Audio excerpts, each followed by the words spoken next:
Hello, and welcome back to I Rank Ace Attorneys, part 55. We're gonna do the 55th game, which is the Great Ace Attorney Chronicles. This video will contain both Ace Attorney Chronicles 1 and 2, so Adventures and Resolve. So I'm spoiling everything in those two games. So please play them before you watch this video, okay? And that's basically it. That's yeah. Wow, I got it. So yeah, just because I am talking about somebody from, let's say, case 1 from the first game, doesn't mean I'm not gonna spoil something that happens in case 4 of the second game, right? So play both games before you watch this video, all right? Let's go ahead and get started with the jurors. And so the jurors are perhaps my least favorite part of Great Ace Attorney. I just feel like that the juror system is just kind of sloppily done. They do it way too often, especially in the second game. They do it way too often. They say guilty way too often and way too hastily, and it takes like 30 minutes just to make them be happy again, you know? I just feel like they could be kind of annoying as an obstacle. And also they are not really well fleshed out characters. There's only like a few exceptions, but not a lot. So most of these characters are going to be quite low. For example, this jurist who is a banker, and that is literally all I remember him being. It's just a banker. He doesn't do anything. He doesn't say anything funny or interesting. He's just a banker. He was even the foreman of the McGilded trial, and yet he doesn't do anything. He doesn't say anything interesting. He doesn't make any good points. He doesn't do any bits. Right? He just does nothing. There we go. Bottom of the detail. Because at least there's something with Ami Faye. There's like some lore with Ami Faye. There was no lore with this banker guy from the jury. That's it. Alright, next up is the maid. The maid, at least we got ourselves a bit of a quirky personality trait in that she wants everything spick and span. She starts cleaning stuff when she gets nervous. And then she can also feel a bit included when it comes to when we're talking about. I don't think she was the jurist for. No, she wasn't. She wasn't even the jurist for Saseki's trial, because, you know, why would we have a maid in the trial where the maid is the criminal? Oh well, you know. So I think I'll put her at least above some of the victims. I'll put her right there. Yeah, that makes sense. Alright, the barber, who just seems like a serial killer. The only thing I remember him doing is the whole bit with, this is how McGilded stabbed the victim, but like this, so like through the side. While the granny's like, oh no, you overhand stab, and that's it. I'm gonna say he's a bit more memorable because he just seems serial killerish. So I'm gonna put him there. Yeah, that makes sense to me. Okay, now we got the telegrapher, or the typewriter. It's the typewriter.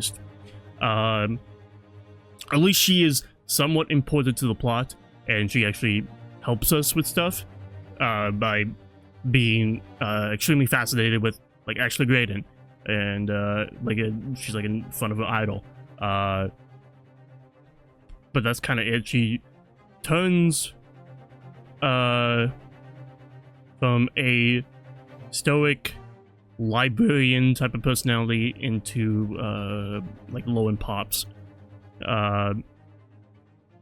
for Unspeakable Story. I'll put her higher because she at least is interesting, at least above a dead man. Yeah, let's go. You're in front of dead man. Good job. But that is it. Solely because she is interesting to the plot, I didn't think any of her bits were really funny or memorable. It's just that, you know, she actually helped us with the case. Another person is the guildmaster, who actually helps us with the case. He's like the leader of the people who do the bus stuff. So he actually recommends Beppo. So I think that he's gonna be a bit higher because he has a character arc, actually, because he was so trusting of Beppo to be a to follow the guild's guidelines, to not overcharge people or whatever, and then he had that faith completely betrayed. He's like, okay, Beppo, you suck. Put you up,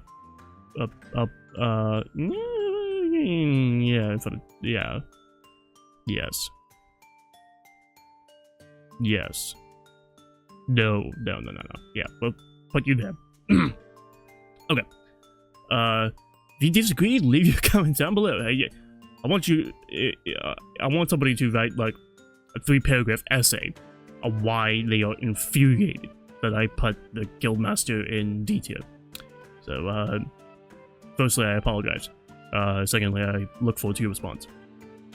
Okay, the old woman. Yeah, the only bit is that, she tells us, how she thinks that they could stab the victim, and then she goes on a tirade being like, I don't like liars. My god, I've been lied to this entire time. I was so trusting in McGilly because he gave us that perk that one time.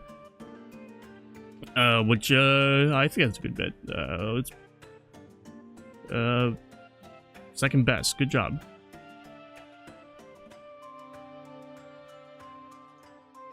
Yeah. Like Jack Shipley, like help with the equipment and stuff. But Tyrant Tornado didn't do nothing. Didn't do anything. Why do I have him this high? Oh, because he was a good mentor. Alright, you'll stay there for now. Okay, the stereoscope guy, who is just so fascinated with stereoscopes, even though, if you don't know how to cross your eyes, it can be very difficult, to, even see the illusion when it comes to stereoscopes, and especially even harder when you're playing the game on a 60-inch flat screen. It's kind of difficult to cross your eyes that much to see to blur your vision, permanently destroy your vision, so you can see the two images overlap. But I will say that he is an ace to get somebody who's overly obsessive over one particular niche. That is a lot of these characters. So, Shu, you've done it again. I'm still putting you very low because the whole stereoscope thing can be kind of annoying. Put you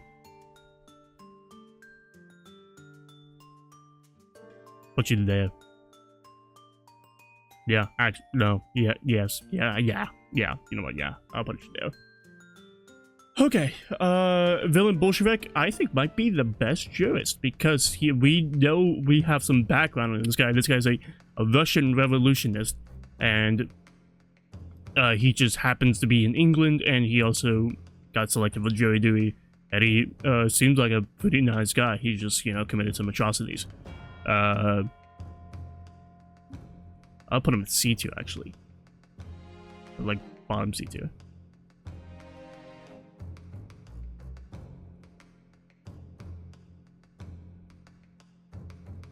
Yeah, right here.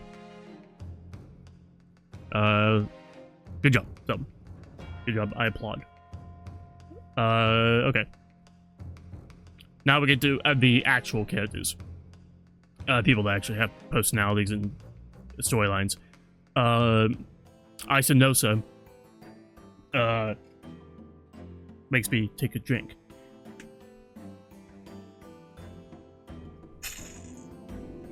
There's only one thing with Isanosa that is, well, first of all, memorable, but secondly, it's probably the best part of his character is that he just has his son just on his back the entire time. He's got that whole retired soldier has to just take care of a baby type of thing. You know, classic character trope. Yeah, I honestly don't see any faults with him. It's that he just doesn't do that much. Honestly, yeah, I'll put him along the lines of Victor Kudo. That actually makes a lot of sense to me. So I'll put him there. It's just that in my brain, him and Victor Kudo are like the same character in terms of like how they approach their testimonies and how important they are within the court. Not personalities as in they're both creepy old men. Not at all. They're in fact the opposite. But in terms of how valuable they were in the courtroom, I would think that they are at equal level. Alright, Kiryu Kawakuta.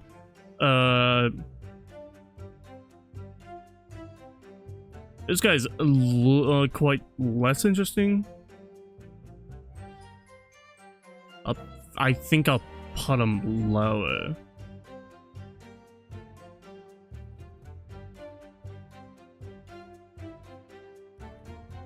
Like there.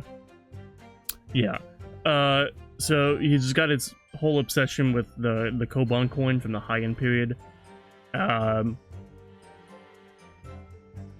just really irks me because I've complained about this in my case 2 list that the whole coin under the stake was like such a stupid scene, because why not just bring out the other stake that you have, Hosonaga? Okay, clearly that stake has a bit of blood on it. There's clearly blood right there, Hosonaga. But alright, I digress, because that's not Kawakuda's fault. Alright, he just lost his Koban coin and got fucked over by this guy.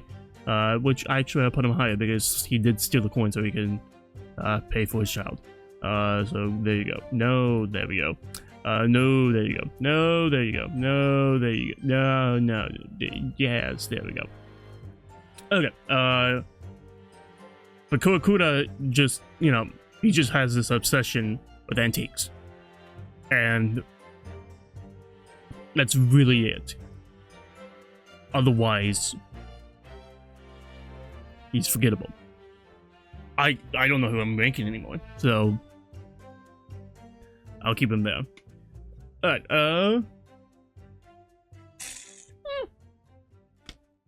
Biff Stroganoff.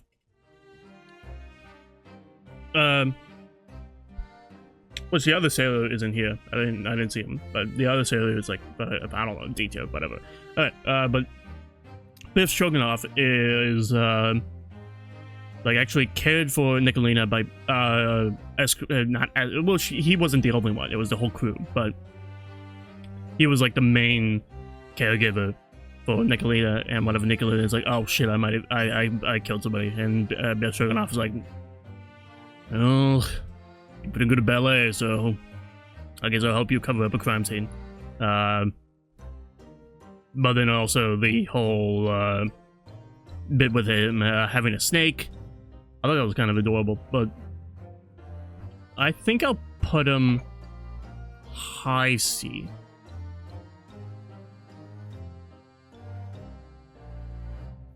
Actually, that works. Yes. That actually works. I'll put him there. That makes sense to me.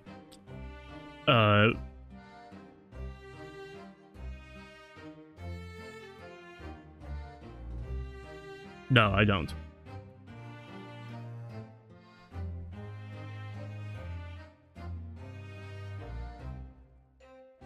No, I do.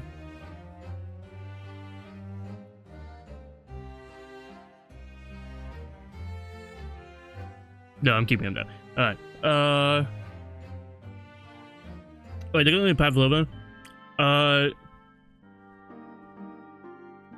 The whole misunderstanding of where Cosmo was gonna go to, like, let me get another input type of thing, is infuriating, yes. But I guess I can understand what she is saying. However, she was worried that Cosmo will get Hasanoga. But they could just kill Hasanoga. There we go, problem solved. So, don't know what you were thinking, Nicolina. Other than that, going away from Russia, to grip it and to make a new life for yourself. I mean, yeah, it's going to be like up here, but like that's it. It's more like out of pity that I'll put it a bit higher than everybody else. Yeah,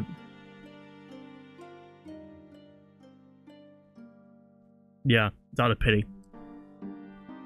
It seems like she doesn't really deserve all this trouble.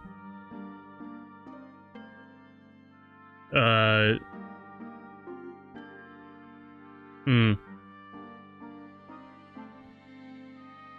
I really want to put her there? Or do I want to put her C? Because there's nothing much to her character other than, she misunderstood something and, accidentally killed Cosmo for it. And then we have,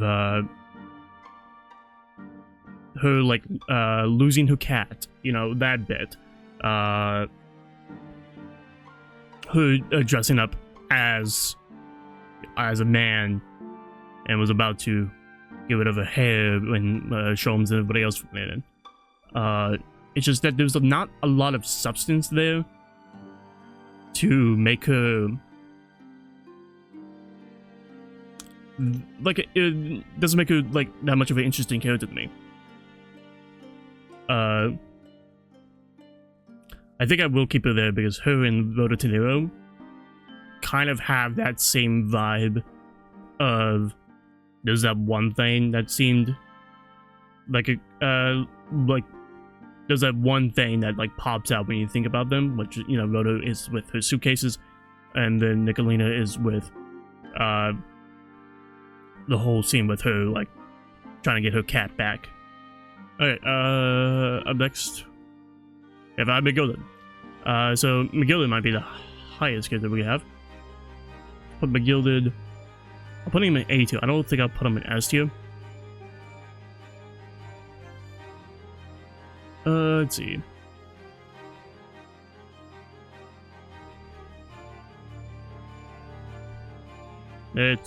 Let's see, yes. Yes.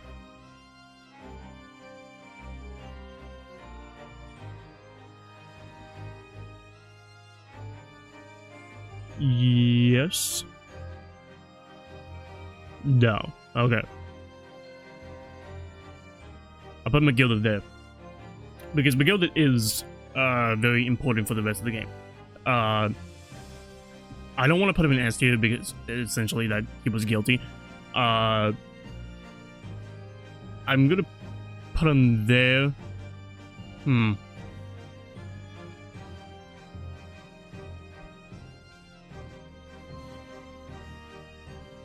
I think I might actually put him in S tier. I don't know. I'll talk about him for a second.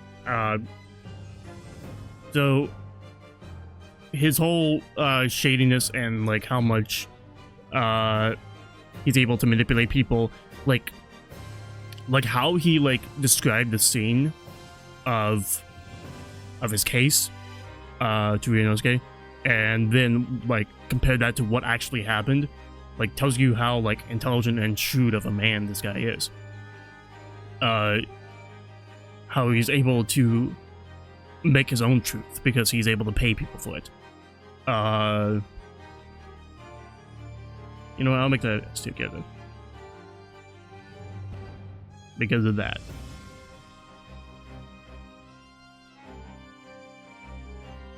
They're both wearing some yellow, so I'll say yes. That makes sense to me. So I was hesitant because I didn't want to put him into S tier just because he was guilty, even though I'm doing that with Matt Ongard. But Matt Ongard was like kind of more of a surprise. The Gilded, not really so much, I don't think.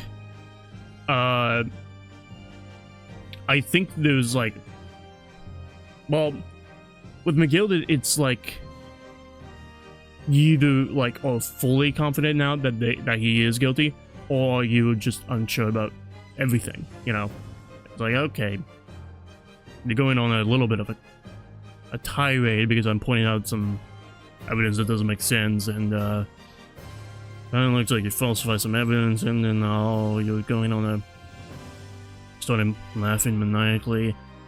Maybe this guy was actually kind of guilty. But that's it. Begilded, the whole scene where Gina is in the cell telling a story about McGilded, and then we go to flashbacks with McGilded talking to her and like threatening her and like telling her what to do, and like he's got like this whole plan figured out.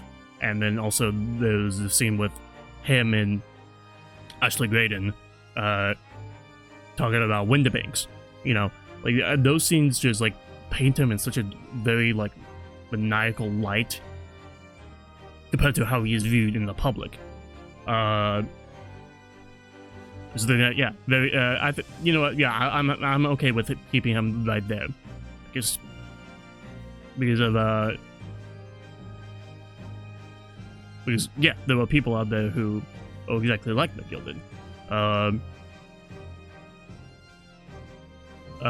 Like shoot, I owe him a lot of money. So I'm doing these Ace tier lists in order to pay for them. But yeah, McGilded, I'll keep him there.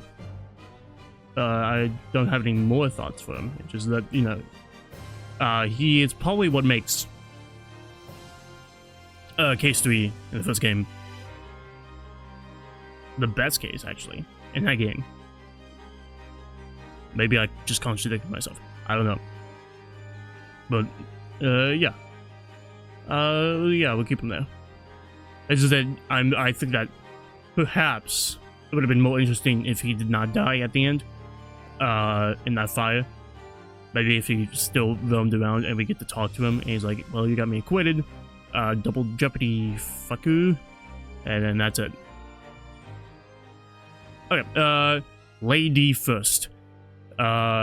This is a guy who's like a hat maker, and he has that silly animation where he's like riding a horse, and that's it. We accuse him of being the murderer. He tells a story about how he shot himself.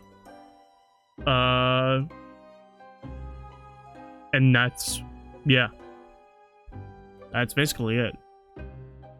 I feel like, thankfully, in the second game, there's a lot more,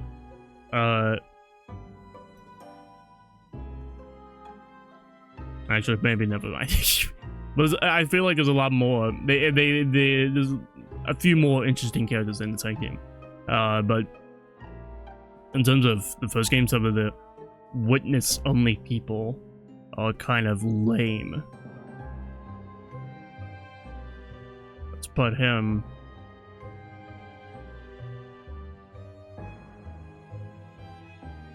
Yeah.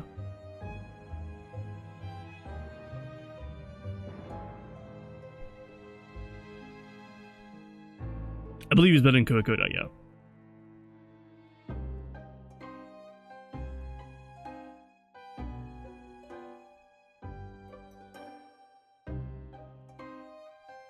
I'll put him there, yeah. It's just that there's nothing really there for the character. He just a very terrible hat maker, and that's it. That is his character. He's just a terrible hat maker. So that's why he is better than Clay Terran, the sole reason why Apollo has an arc in Dual Destinies. So that makes sense. Alright, next up is Thrice Fired Mason. Other than being the father of Ashley Graydon, and was actually, you know what, that actually does make him a little bit better, is because he was like, I ain't on this one. You just gave me like $5 million just for this one deal. Are you in some shady dealings right now? Alright, I'm gonna go myself and talk to this McYeldon, and hopefully I won't get stabbed. So that makes him a slightly more better victim than everybody else. Let me see here. Oh, I think, yeah, I'll put him there.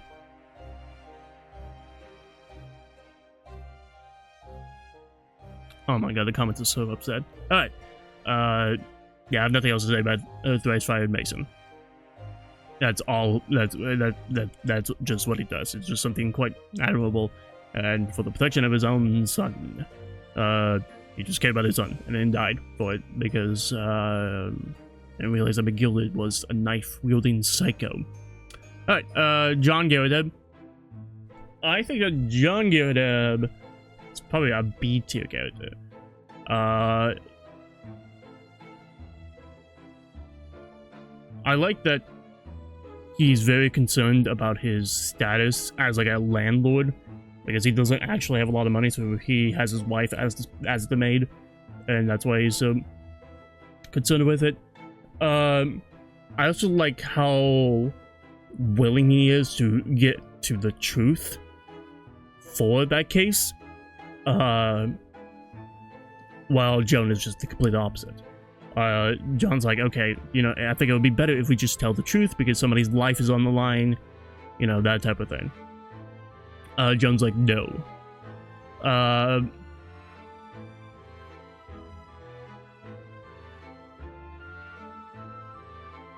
Let's see here.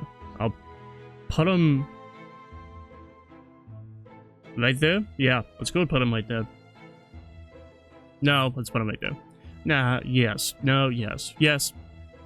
It's like Bishop Swollen had was afraid of Dogen outside of prison. Or John Garrodeb.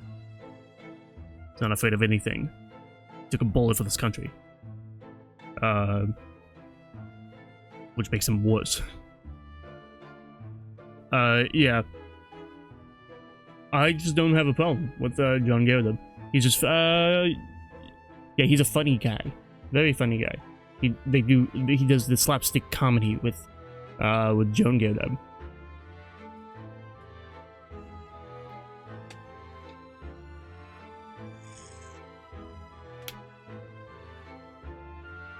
Oh god.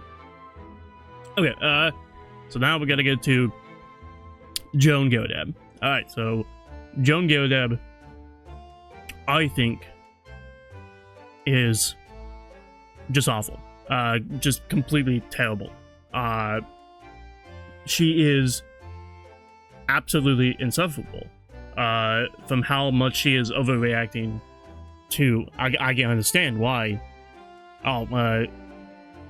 She's, you know, from an outside point of view, you see, okay, so Joan Garrodeb is clearly abusing her husband, slapping him by burning him with hot scalding tea, giving him third-degree burns. But some people might see, okay, he cheated on her. Maybe there's some something there that makes sense for her to get revenge or whatever. But then you actually do the dance of deduction, and it's like such a, it was just like a bookmark that like John clearly had a good reason why. Joan knows that he went to the bookstore to get a rental book and somebody just left it in there, and also the bookmark didn't even have John's name on it. So like literally there's like no reason. I feel like there's zero reason to think that John will be cheating on you. Also because look at the man, he's disheveled. I just think that's such a stretch to then literally throw something that's on fire at him, and then also throw a knife at John Garrideb, literally trying to murder somebody. This is not even like a Nikolina Pavlovna misunderstanding type of thing. This is literally like delusion. This is absolute delusion of what you're doing. And then you get to trial, and you say at the end that you knew all along that perhaps I might have caused the knife to go into the victim, alright? I might have been the cause, alright? And she knew this from the outset. She still was willing to sacrifice another person so that the truth wouldn't come out. Even though if she did tell the truth, she probably wouldn't get that bad of a charge. If it was just an accident, she'd probably be in prison for like 3 months. All right, she deserves it. All right, like there is so many things that just makes her an absolutely evil person. All right, and I wouldn't be so upset about it if the game depicts her as an evil person at the end. No. It doesn't. They try to make us feel bad for her at the end. But yeah, it's a sweet moment when, like, John Garrideb's like, yeah, I'll wait for you in prison, type of, like, Catherine Hall, John Master type of thing. But it still, like, does not pay off because this woman was insufferable throughout the entirety of both the investigation and also the court proceedings as a juror. Like, she was guilty most of the time. It was just like, Jesus Christ, you were willing to sacrifice somebody just for something so petty. That's why I put it in there. So she's enough to. To be honest, I think she might be like the only F2 character in these two games. I might change my mind, but so far, it feels like she is the worst character. Alright, a rant over. Take a drink.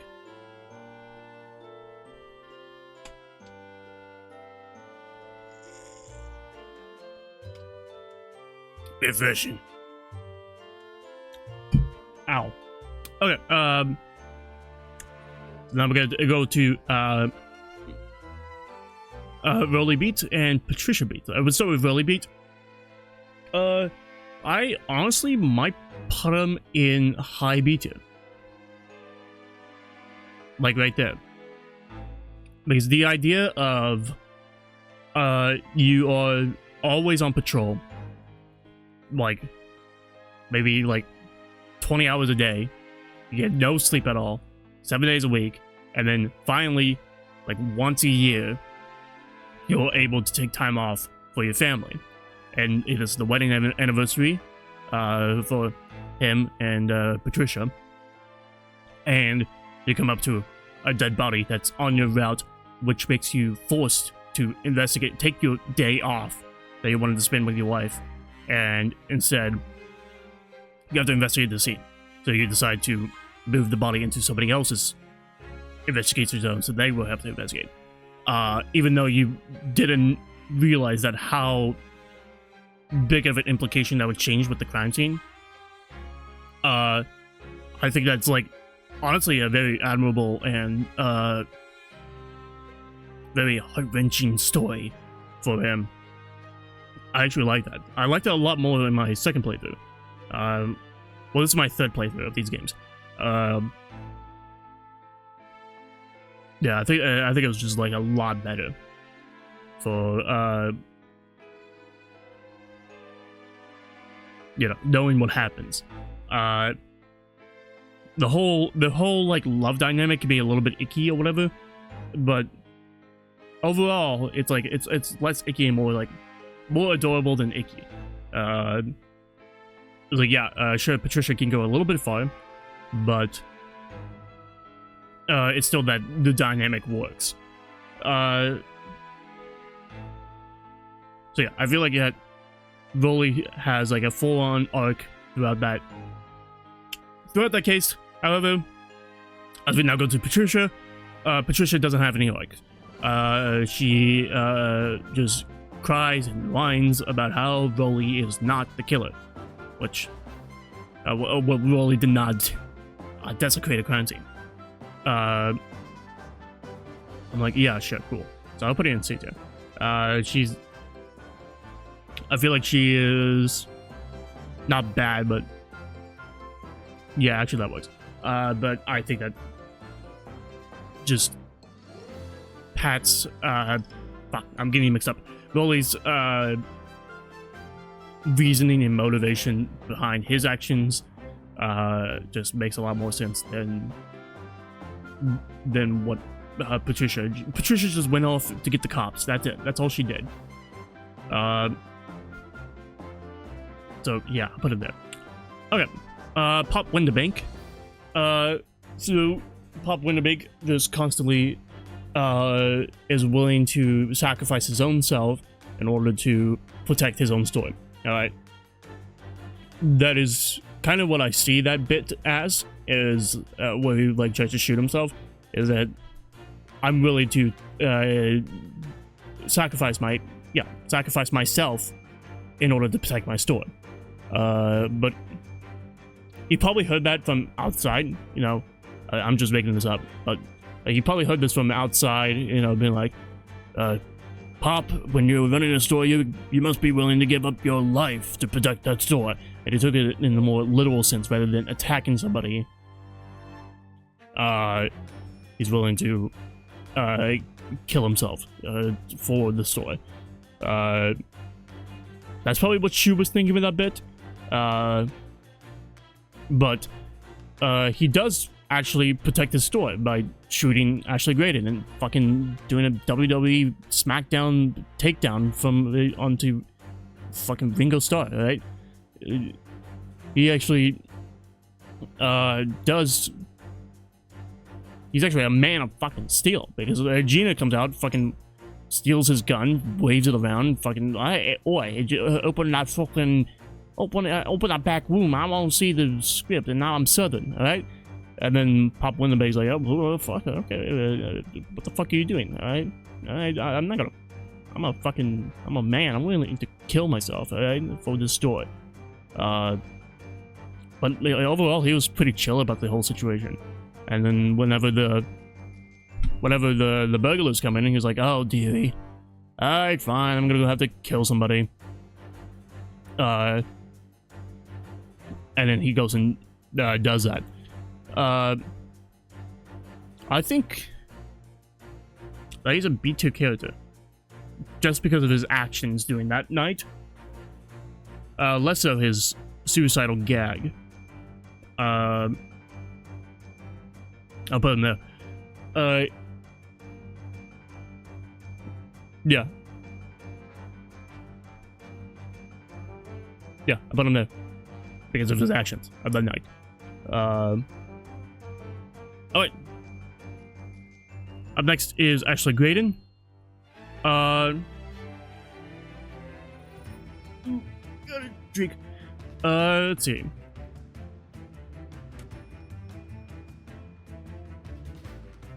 You know, to be honest, every time I play the games, Ashley Graydon just flies out of my mind. Every time I play them, and then I'm done with them, I'm like, okay, I don't have to really think about them too much for the next 5 months until I play them again. Ashley Graydon always escapes my mind. He doesn't really pop out to me as like a as a character at all. he does have like very cool fluid dance moves. At the end, he just accepts his fate and becomes part of the Skulking Brothers. And then his whole motivation was just to make more money. Like, he was born in the slums, he was very poor, and then he decided to work at it, study, go to college, and then finally he got himself in a high-paying job, but he wanted more money. So he got invested into, he decided to steal the government secrets, to steal that, to sell that to the Gilded, and and then in order to make more money. Yeah. It's just that he has that, I think he has that a pompous charisma to, like, even, like, coerce Gregson to, give me information about the case, and I'll give you the disc, you know.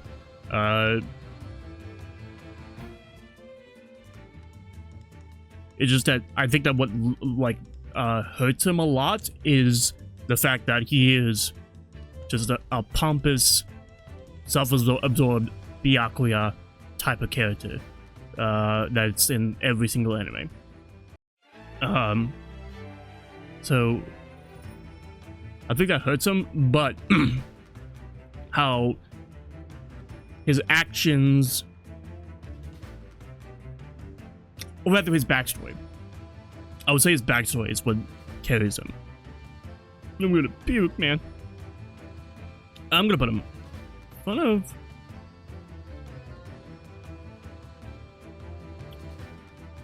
right there. Yeah, that makes sense. Yeah, I'll put him there. Leave your thoughts in the comments below. Yeah, I have nothing else to say, but I should grade him. Alright, let's go with the Skulking Brothers. I'll link them together. They're not after. Okay, so let's see here. Yeah, I'll probably put them in the same spot. I think that, like, a bunch of idiotic thieves that Graydon just had, well, I was gonna say that he bought or hired, but no, he was like, he actually knew them since like childhood. I think that they do pretty good bits.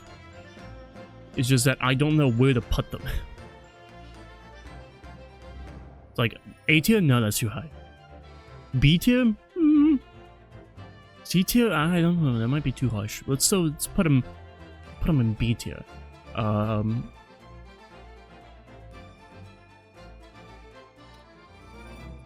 Nope. Let's put him there. Yeah. So my explanation is that they do pretty good bits, but I feel like their loyalty to Ashley Graydon to like not spill the beans or tell anything about, you know, rat him out kind of gets annoying. It's like they have to interrupt the trial every 5 minutes, or rather like increments of 30, you know. We thought we were done with the Skulking Brothers, alright, we're now taking the case for real, and then they interrupt the case being like, oh, hang on a second, we didn't tell the truth at all. That first testimony was completely pointless, so oopsies.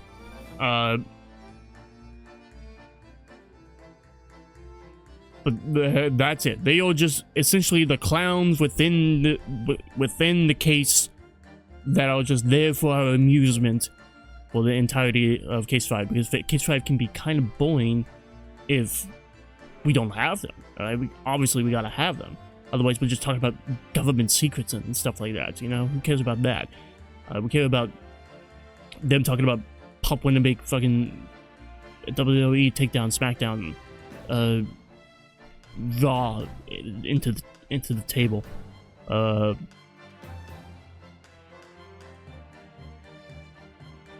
Yeah.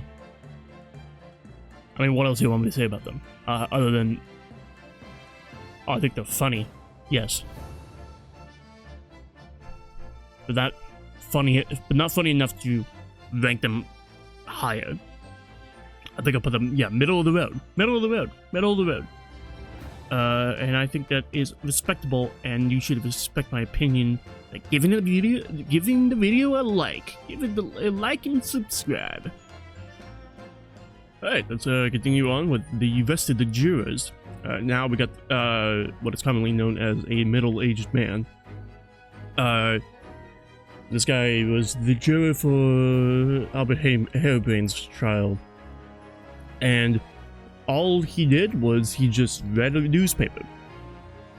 I don't remember any gags that he did. He was just... That's all he did. I mean, even like in the second game, I mean, like the guildmaster showed up once again. Just to take the picture with Grex's dead body. But that's it. Like it's not like this guy showed up again. So let's put him there. Literally, he reads the newspaper. Actually, yeah, I'll put him there because he's less interesting than the banker. Okay. We got the magician. Magician actually does stuff. He like actually tries to explain how magicians do their magic tricks and how perhaps the teleportation could have happened. So at least we have that, but he's still teacher. Put him next to the other magician. Yeah, that makes sense. Okay. Okay. Then we have the scientist. Scientist actually contributes to the conversation by denying that the teleportation could even happen. And I believe he also helped us with the science of a hot air balloon. He also helped us with that. But that's it. Detail.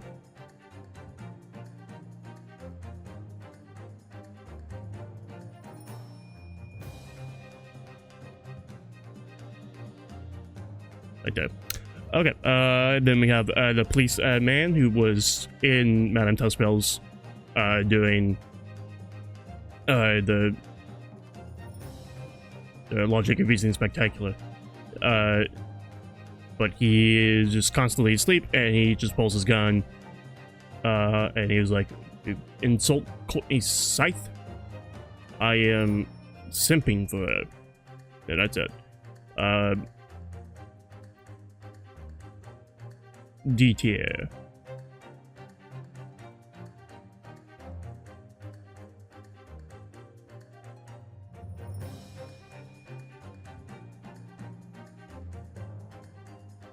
D tier.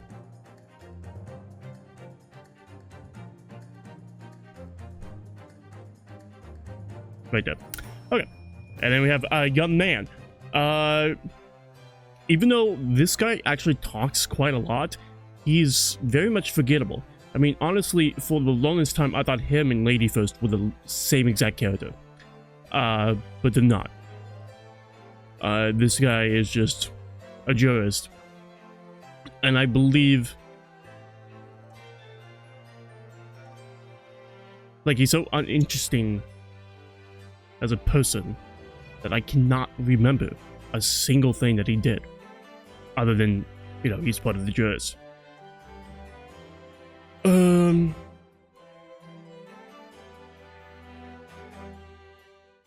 Right there. What a shame. Alright, and then we got the laborer. This guy's actually interesting because constantly he's like, I want to get home, which, you know, might make him seem annoying, but like he actually has good reason why he wants to be home, because if he doesn't, he's not getting paid for this. And if he doesn't get paid for this, then he doesn't have money to feed his family at home. So he wants to get this over with as quickly as possible. I understand that. So, like, he's actually going to be higher. I'll put him right here. Yeah. Because he actually shows somebody that is different and memorable, and actually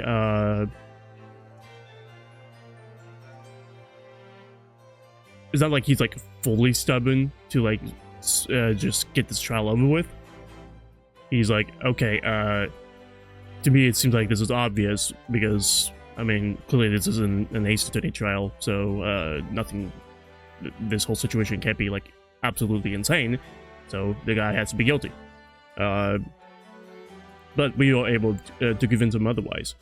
So yeah, we'll go ahead and keep him there. And then we got the doctor / old man. I believe this guy might be the best one. No, he's not. Villain Bolshevik is the best one. But he's quite close.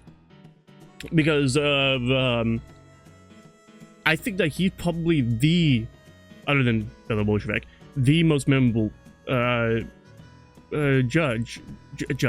most memorable juror because of how important he is to all the plots that he's in. That he was walking home and then he slipped, and then he also was wearing a green coat, so we think that, oh, this guy is probably the person that Saseki saw. And then later for Gina's trial, he's the doctor that operated on Sherlock Holmes, and he's wondering if he accidentally sutured up a scalpel within Sherlock Holmes. Like, I think those bits are good. So, that's probably why he's top tier. Top tier jurist. But, you know, it's still low because, like I said, the jurist system just throws characters at you that aren't interesting at all.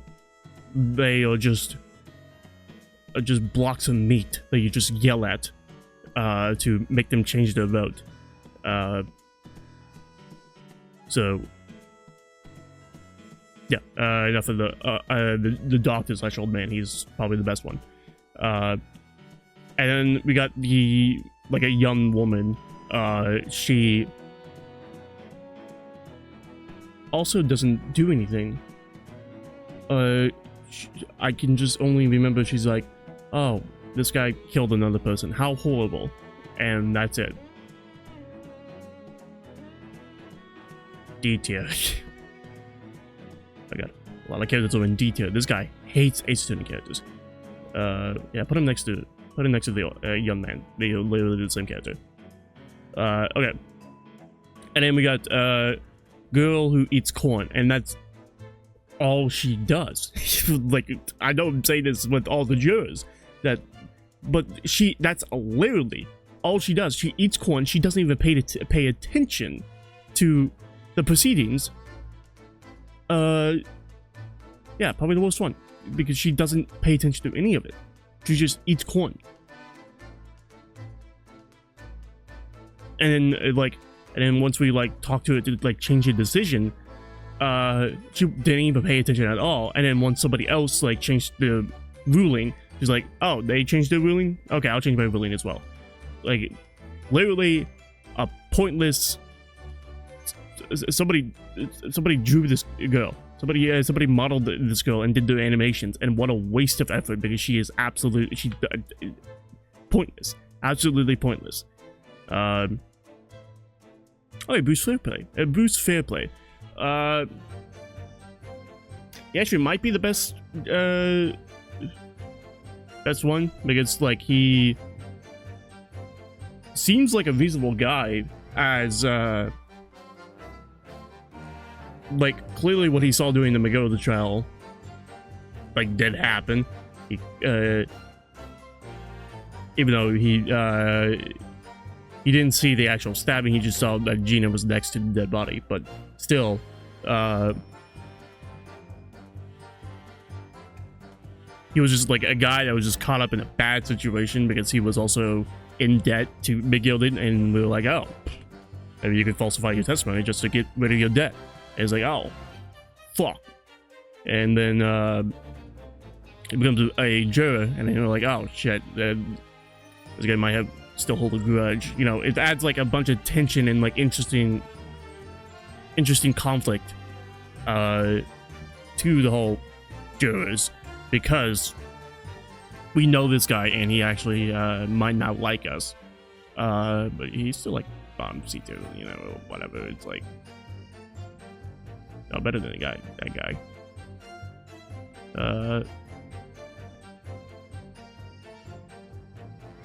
Actually, right there. Yeah, that's good. Actually, no, better than Lady First. Actually, why do I have Lady First inside?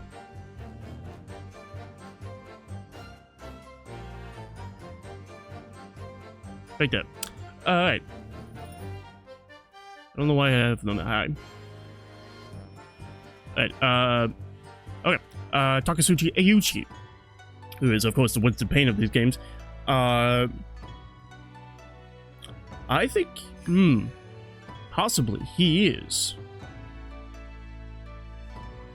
the best version of him. Yeah, I'll go with that. He is the best version of him. Because, firstly, he's sexist, and we don't like sexist, and then, so he is a better antagonist to go against. There we go. That's it. Also, the fact that he's like so obsessed with protecting his legacy, you know, the name of the Asogi clan, not the Asogi clan, the Ayuchi clan, and also the scene where he like just cuts off his tuft of hair that's growing back. It's like a pretty actually funny scene, and how much everybody like takes it seriously.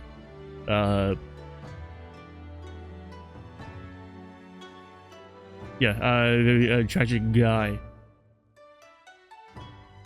He does like object a lot, but other than that, I don't see anything wrong with them. I think they have been giving us better Winston Paynes as the games go on. There are better and better Winston Paynes. Even regular Winston Payne becomes better with every game that comes out. Even like with Apollo Justice, they don't even recognize him. They don't even do anything with him, and he even acknowledges that they don't do anything with him. And then Gatsby Payne runs away from a bomb and then becomes the king of Kurine. And then we got Takasuchi Eiichi, who is just so full of himself until he gets bested by not even a lawyer, and then finally finds his cousin, and he's like, I'm going to fucking kill you. And then Susato wins in the battle, and he's like, I might as well kill myself. So pretty good progression. Let's wait until Age 77 to see how their Winston Payne is going to be even better than that. Alright, makes sense? Yes. Alright. Okay, John H. Wilson, who is important for the overall plot, but let me recap what he actually does. Is that he is a scientist who is from Britain, who works with Yuji Mikotoba. He's like Mikotoba's boss, and John H. Wilson fakes the autopsy for Clint Van Zieks, and then he goes to Japan because Eugene asked him to, and then that's where he is assassinated by Asa Shin. I believe that's literally everything that he does, because the whole game tries to make you believe that I was his father, which that is not true. So I think let's put him like right here. Yeah, that makes sense to me. All right. Okay, Yuji Mikotoba. Alright, we're getting into real characters now. Real characters. People who are real to me. Mikotoba. Of course, if it was just Mikotoba from like the first game all the way until the second game, third case, you'd probably be in like low B tier, maybe top C tier. But then we get the revelation that he is actually the partner of Herlock Sholmes, and then you do a dance of deduction with him, and he starts tap dancing. That's like probably the most insane moment, like the biggest reaction that the game has ever gotten out of me. in my life. So S tier, just for that moment. Actually, I'll put him.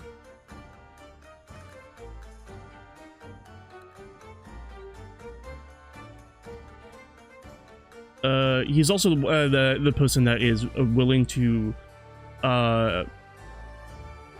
go against the whole corruption with Strongheart and like the autopsy report. He's like, hey, sir, I don't know if Reen was actually in the stomach, and then John H. Wilson's like, shut up, bro.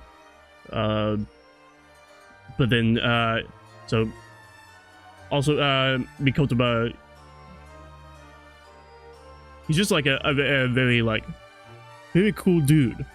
He also, who's throughout the entire game, they try to make us believe that there's something sinister going on with Mikotoba.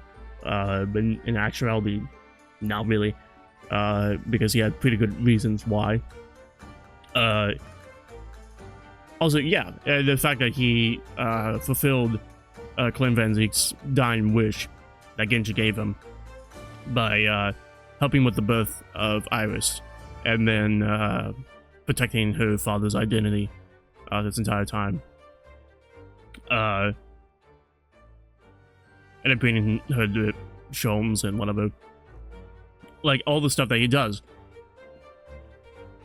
might not be like incredible throughout the entire game, but, well, because he's not present for the entire game, but I still think he's like an S tier character because of the actions he has taken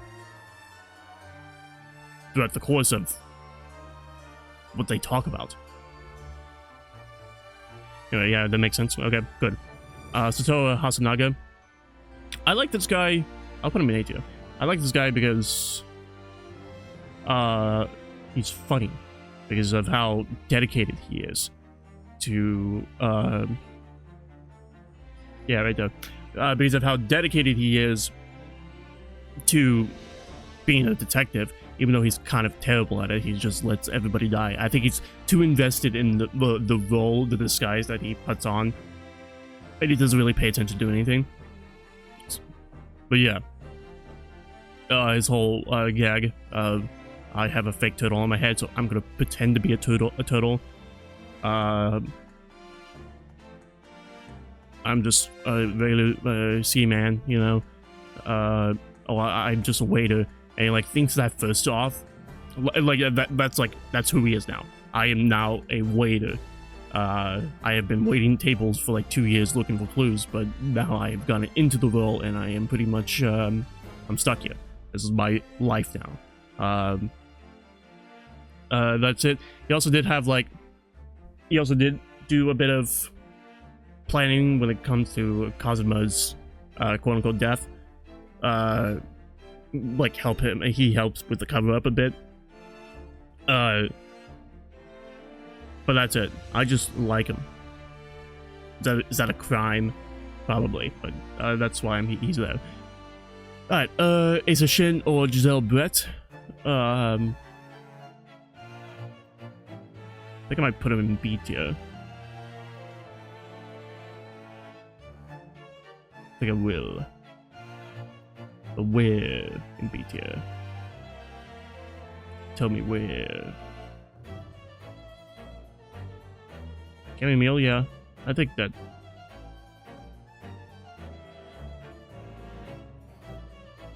Not really a good comparison, but kind of somewhat, you know. Giselle Brett is just. She's just kind of. I wouldn't say like Dahlia Hawthorne, because not really. She's just because she's a woman who is sinister and evil deep down doesn't mean that she's Dahlia Hawthorne. It's just that the only interesting part I would say about Giselle Brett is that not only is her name Asa Shin, but also that her demeanor is that she knows that she can get away with it because they can't punish her because she's British. Like, that's basically it. And she's like willing to ask the guards to, hey, let me go to the beach one day, and then they will let her because they don't want to make the British people upset.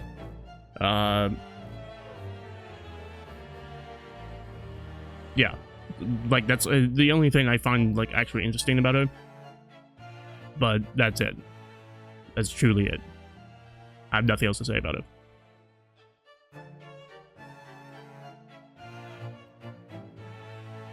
Yeah, she is also assassinated by male stronghold, but still,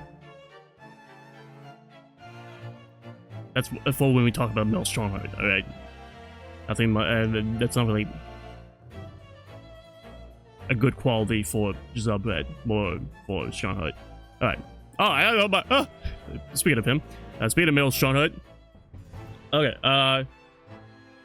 I think that throughout I played. This is my third time playing through Greatest Setting.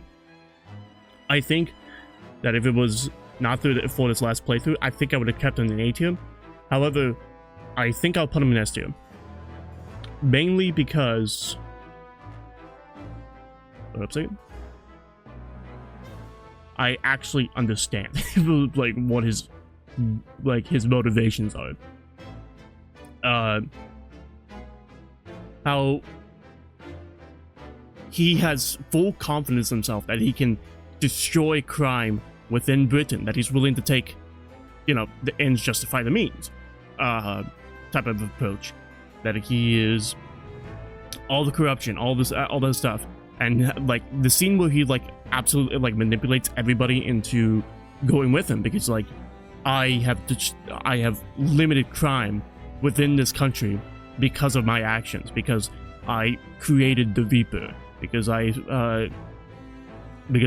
created the Professor. You know, I did all this just to stop crime within Britain. Also because I wanted that promotion. But don't worry about that.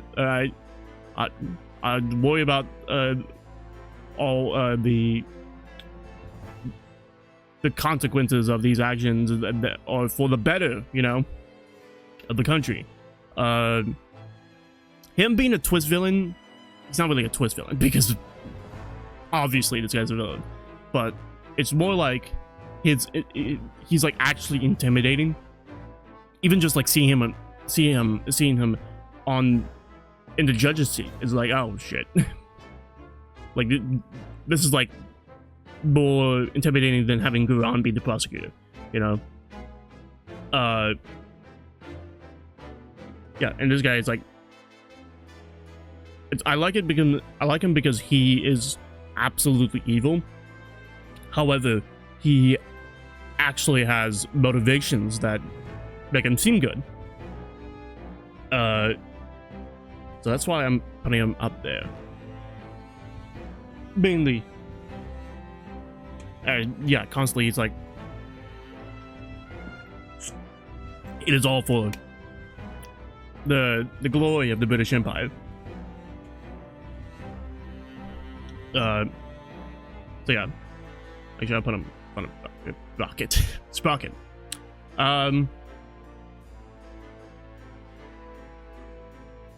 Yeah, I'll give him there.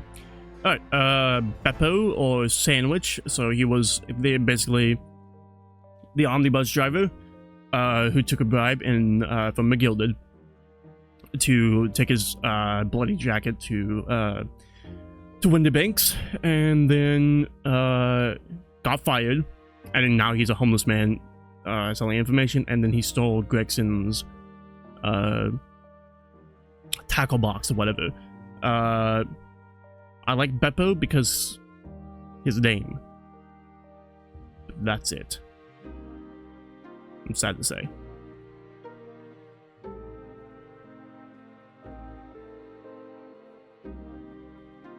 There we go. I'll put him there.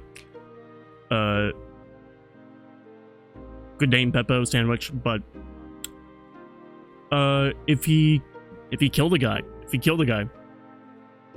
would have been higher, man. So it sucks for you. Should have killed a guy. Alright, next up is Soseki Natsumi. who I am absolutely putting in S tier because I find him hilarious. Some people might find him annoying, but I find him hilarious. Let's see here. I honestly think that he is right here. Honestly, yeah. One of the main things, other than him being a funny guy, is the scene where he talks about him being a foreigner and him walking around in Britain, and he feels the gazes that are set upon them, that are just staring directly at him, and like he feels absolutely like an outcast. Everybody looks at him, just like hates him just because of the way he looks, just because he's a foreigner, just because he has a silly accent, you know. Just like feels absolutely like an outcast. That he, well, firstly, he gets accused of murder twice within 4 days, but he goes back to Britain to, you know, become the actual Sasaki Natsume and writes his books. I think that, yeah, very much, he very much showcases like a college student going to the opposite side of the coast, or to like a different country just to go to a university, but feeling like that loneliness, that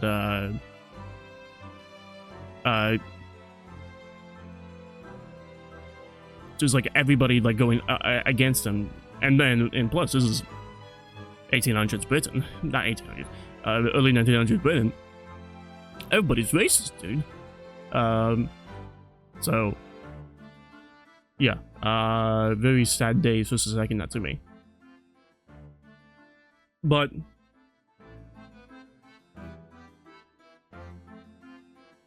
alright, that's it for Sasaki. That's all I have for Sasaki.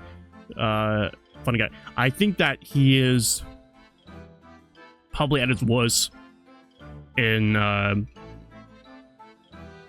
Blossoming Attorney, but that's because he has garnered the fame, but he's also like very annoyed of Mito,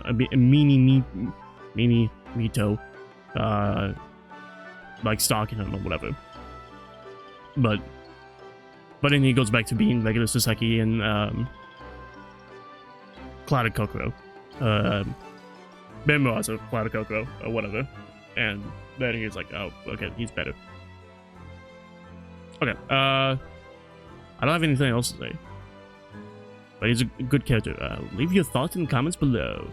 Wagahai, as a cat, I think I'll put him next to Shu, yeah. I think Shadow is better, so there we go.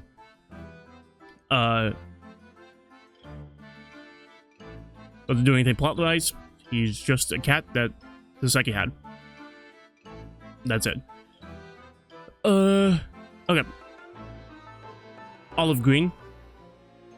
Alright, Olive Green, I am also putting in S tier because, well...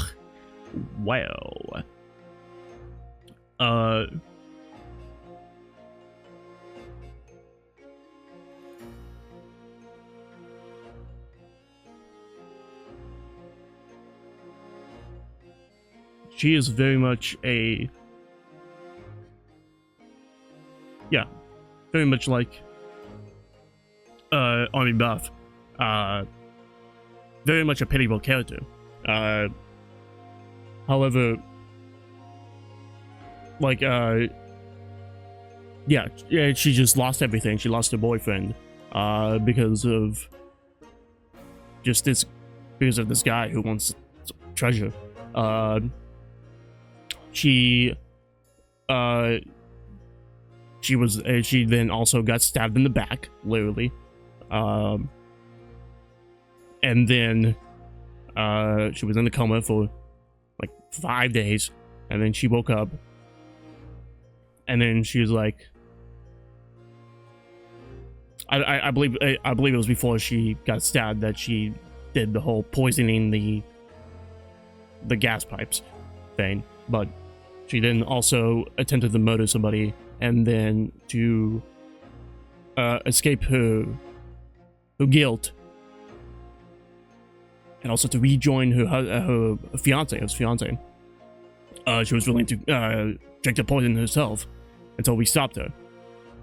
It's just and then at the end, when we expose the whole truth, she thanks us, and she decides to continue her life as an artist and live life to the fullest, which is a very like sweet story about depression and how it will only get better type of thing. But Olive Green did have a really shitty week. Yeah. And I fully support her trying to kill William Shakespeare, as you will figure out later. But yeah, I think she's a fantastic person. Yes, fantastic character. And probably the best part of that case. 100%. Especially having a victim come back and like become such like a great character. Very good job, Shu Takumi. Good job. Okay. Alright, Oliver Deacon's another guy. Duncan Ross. Duncan Ross was just Olive Green's fiance, but then he like spent all of it. He doesn't want to spend any money because he wants to spend it on the wedding. So instead, he rents like the cheapest room in history, and then Shakespeare goes there, wants that room, but he can't get it, so he then kills him. Okay, so good. But that's it. I'll put him in C tier because of the notion of I don't want to spend any money because I want to spend it on you type of thing. I'll put him there. Okay. Sashiro Jigoku. Whew.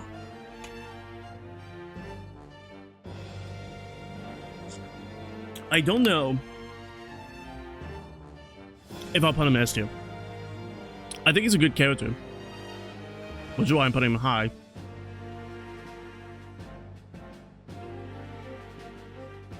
Yeah, that actually works. If we got to talk to him a lot more, then maybe he'll be S tier. But yeah, also the twist of having a judge be a culprit is also a pretty good shoe. The biggest thing, well, there were several big things. One of them, I'll say, is of course Gregson's dead body being inside the trunk the entire time. That's more of like the case being insane rather than Jigoku being insane. Then next, I think that the best scene probably with Jigoku is the flashback where he kills Gijin Isogi. I think that's probably the best part of it. That's like the best scene with his character. How he was basically coerced by Sean Hart to kill Gijin Isogi. As a judge, he's pretty mild. I think he's just as mild as this judge. But that's it. That's it. Yeah, he was a very approachable guy. How he's kind of different whenever he's like in judge mode versus I'm sure Jigoku and I'm a pretty chill dad or whatever. Oh god, my voice is dying.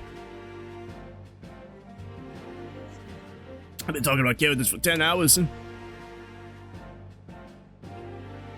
Alright, let's see, what else with Jikoku? Yeah, the fact that he killed Gregson. Very, very important piece of the story. Also, yeah, he was also very much afraid of the Reaper, because he committed perjury, I believe, and then he broke the witness stand. And then when he came back to Britain, he was afraid that he'd be targeted by the Reaper.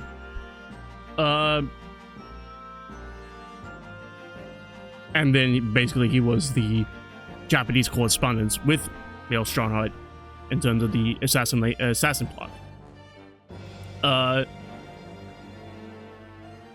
But Strongheart's up here because of his motivations, and Jikoku's down here because of his motivations. They don't really... you know what? Actually, yeah. Lamy was better. But, so... yeah, I'll keep him there. Alright, then we get the British judge. British judge is just... it's not like he is... like, current day judge. He's, like, actually, like, whimsical and funny and whatever, and, like, a bit ignorant of stuff. This judge is just an old man. He's just an old guy. But he's willing to, like, see the truth. I think that he is worse than Quran Judge. Where did I put Quran Judge? No, right here. Okay, I think he is worse than Quran Judge, but not by much. Yeah, I'll put him there. Because he doesn't do anything. There's no scene I can think of where... even like a funny scene with him that I can think of throughout the entire games. He's just there to push along the conversation. Sounds good. All right. Adrian B. Bitumen. I always thought that this guy was in his 40s, but he's actually like 22. He's like 21. I'm like, what? This guy's in his 20s? What are you talking about? His early 20s? This guy's older. This guy's younger than me. Like, I don't know what's wrong with that character design, but he does have like a unhealthy obsession with his boss. And he's also was stalking Shanspeare because he knows that Shanspeare was stealing gas, but he doesn't know how. So that's it. I don't think I'll put him in D tier, but I'll put him in like C tier. He's like whatever.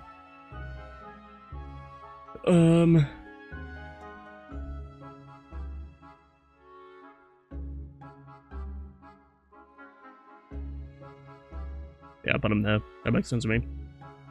Like, also he's kind of forgettable as well. He's like a very forgettable character. Every time I play these games, I forget about this guy every time. William Shanspeare. Okay, so might be my most controversial opinion. I don't know, but I feel like this guy is very annoying. He's like probably the most annoying character in the series, 100%. You know, I find him more annoying than Old Bag, more annoying than Larry Butts, 100%. His whole Shakespearean gag, I feel like it gets old very quickly. It gets old within like 15 minutes of him being on screen. The best part about him was, of course, whenever he rose up from the dead and then died again. That's probably the best scene that he's in. That's it. That's probably why he's not in F tier because of that scene. However, I still think he's like D tier, like better than Victims, of course, but. And his motivation was just greed. He just wanted the buried treasure that Selden left behind. That's it.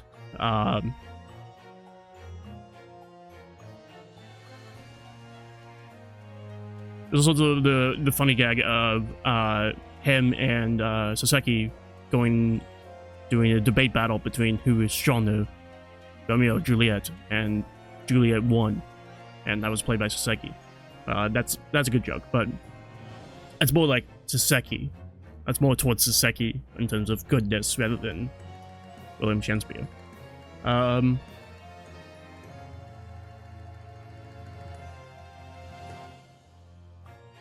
He's not worse than these guys. I'll put him there, yeah. I just think that, yeah, he's bad. I think he's bad. I just find him a very annoying character. Every time he speaks, it feels like it drags on for like 40 hours, you know.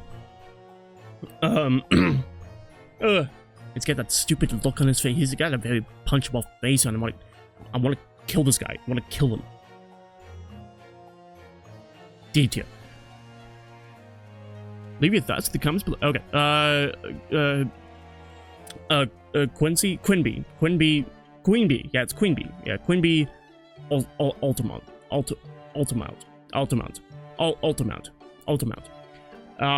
She was a juror as well, and she just basically helped us determine that Shakespeare was stealing gas. That's it. I think I literally put her next to Midamit because they're next to each other. They do the same thing, and I like it better. No particular reason, just I like it better.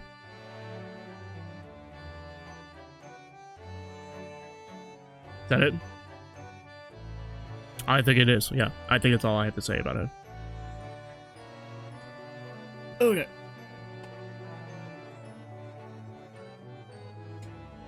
Like, I can't make a 4-hour video essay about this character. I can't even make a 10-minute essay about her. She's just there to move the plot along. And, yeah, I'll put it there. Alright, actually, I'll read these two together. Let's go with Fabien de Rousseau. Let's make him first. Fabien de Rousseau is just... He's just a French guy. He was part of the Red-Headed League, and he also kidnapped Daily Vigil because he thought he was a cop. And then that's it. They are literally... It seems like Shu was just trying to replicate the Skulkin brothers, but with a stereotypical French guy and a stereotypical Italian guy. But Skulkin brothers were actually kind of funny, but these two, not really. Not really. They are essentially cardboard cutouts within a sea of actual living flesh people. It just seems like, I feel like Shu was just told, get these pages done by the end of the week, and he procrastinated, and then on the last day he just made these two characters. That's just what it feels like to me. The personalities are just brick walls. So I'll put Fabien de Rousseau probably, yeah, next to Lady first, and then I'll put Peppino de Rossi in. He does do like a Mario dance, a Mario Wahoo, which gives him a bit higher points.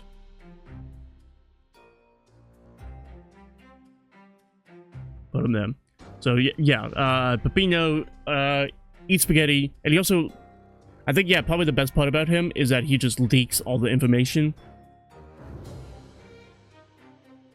And he has like that innocent, naive face that he's like, he doesn't understand that what he just said was not what he was supposed to say. Not give up that he kidnapped somebody.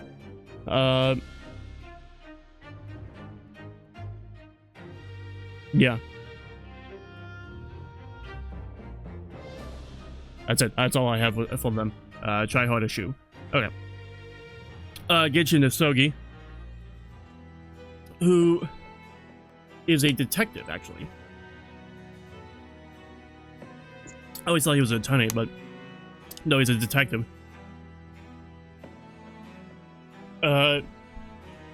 Who figured out who the professor actually is, who is Clint Van Zieks. And then he went to Stronghold. He's like, hey, I know who the professor is. Can you please get rid of him?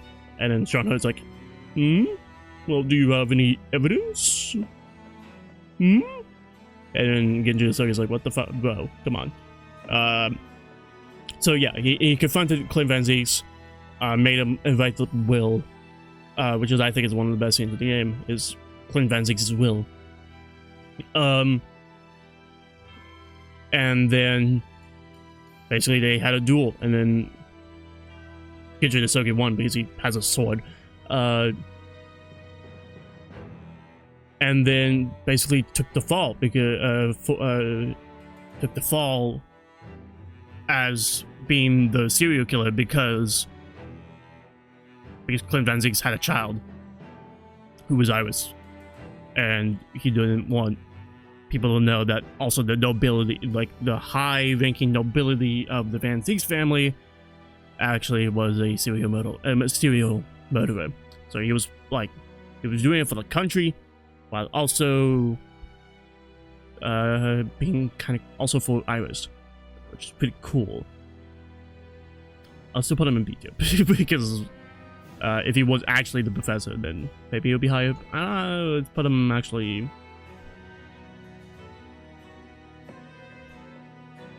No, I'll keep him in B tier.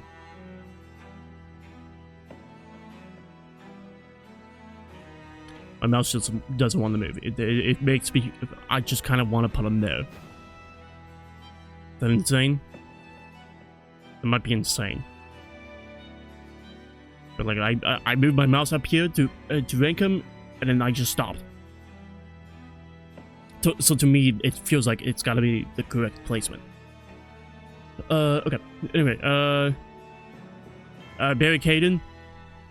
Barry Caden is the warden of the prison who helped in the escape of Genshin Isogi. Actually, yeah, that whole scene with him being, agent.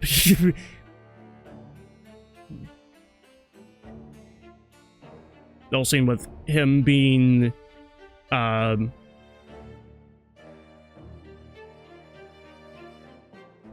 like being in a cell, and he's like, fellas, I got a plan.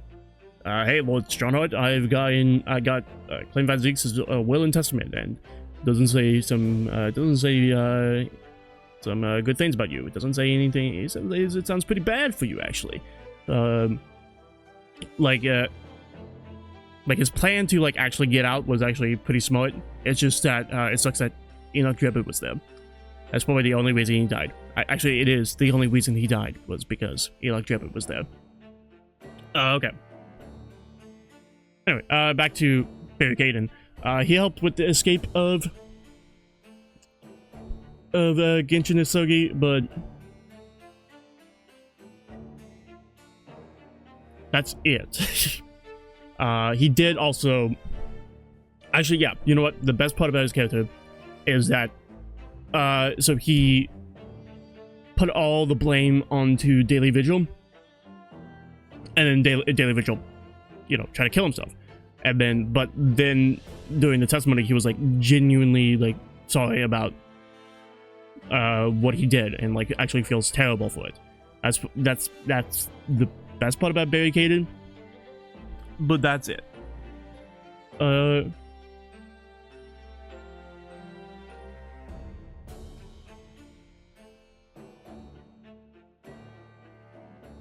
gonna put him in B tier. Yeah, let's put him there. I feel like he kind of, yeah. Also, it's also due to his personality and stuff like that. I like talking to him. I like talking to him, but in terms of plot stuff, he doesn't do anything other than, as the most important thing in the game. Other than that, he doesn't really do much.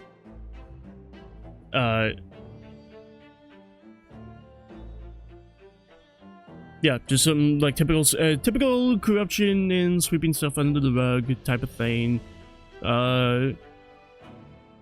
Genshin, where is that will? And he's like, oh, I don't know, somewhere. Vigil, you're fired. Oh, Enoch Drebber. I think originally I would think that I would have Enoch Drebber in S tier. However, I think I'm going to put him in A tier.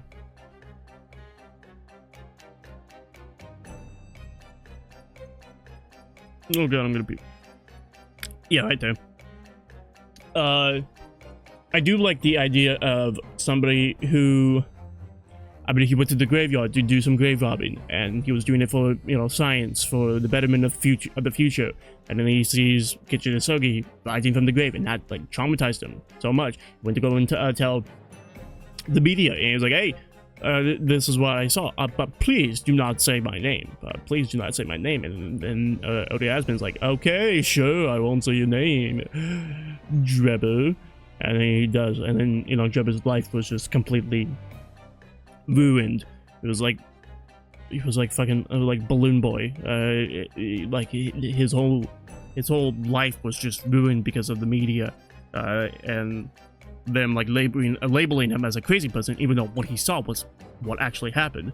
And he becomes this evil scientist, engineer type of guy, and he devised a complex plan just to kill Odie Aspen. Which all that is great, yes. However, he doesn't show up again. Which,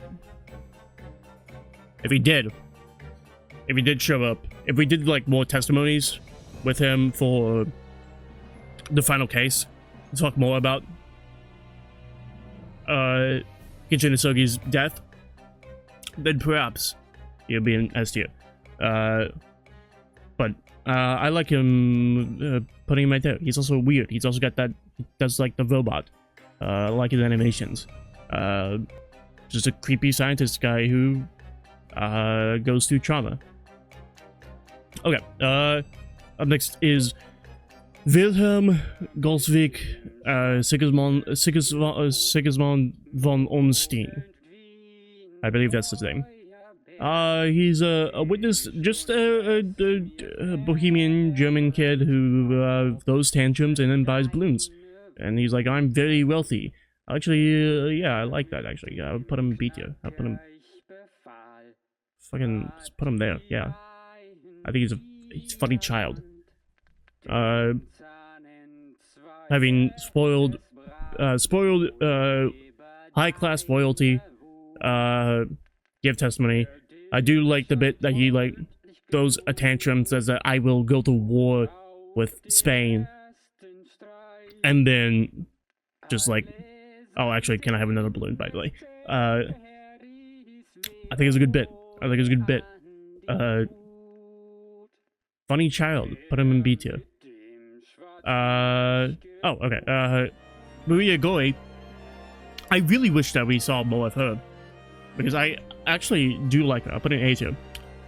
I'm gonna put, like, Courtney Scythe lower, mainly because she, Maria Goy, like, the big part about her, other than being a child who grew up dissecting bodies and is obsessed with dissected bodies, but also wants to avoid the corruption of her mother and, like, go on being an actual, a good coroner, good person type of thing. Well, you know, she actually has a character arc.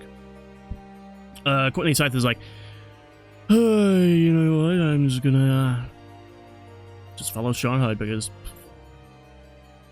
I can't remember why why she would follow Strongheart. I can't remember what good that Strongheart got on her. Oh, because of the Fulet Genshin Isogi escape. Yeah, that's right. That's right. That's the dud that Strongheart has on her. Anyway, I'll put her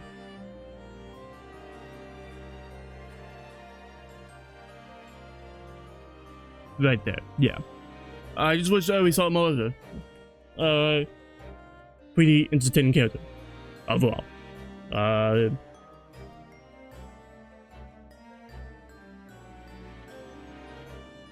What else do you want me to say? What else do you want me to say? What else? Pretty good. Entertaining character. I say that about a lot of people. Alright? But I mean it this time. Jeez. Entertaining. Okay. Then we got Rating Mini Mimo. Honestly kind of forgettable. In terms of like a culprit.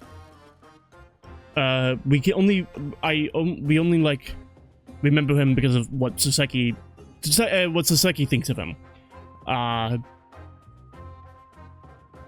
But him, in reality, I mean, like, his motivation makes sense, that he wants to kill Giselle Red because she is a murderer. She's a mass murderer, and yet the government is just letting her go by. I also find it kind of questionable that nobody in Japan knows that Kazuma never made it to Britain and also is probably dead. I would think that would be in the papers, maybe. Even, like, papers from Britain being like, guys, what's up with that? I don't know. I suppose it was early 19th century, so, like, they didn't have fucking Twitter. Alright, so I guess that makes sense, actually. But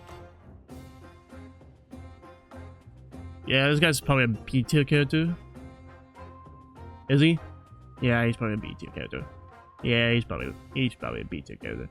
Probably. Let's put him back there. Yeah, let's do that.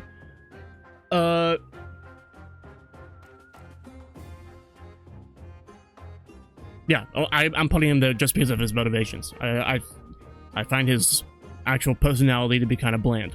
Kind of like Shu just doing his old gag, his old first criminal goes insane type of thing. It doesn't really surprise me or impress me with what he did with this character.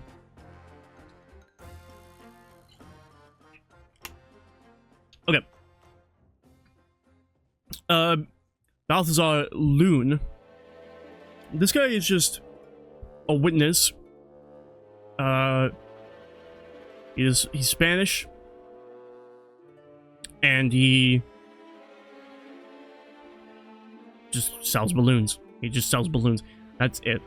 He's kind of, I don't want to put him in D tier. Put him in D tier, but I'll put him in C tier because he's kind of forgettable. Honestly, yeah, on the level of these guys.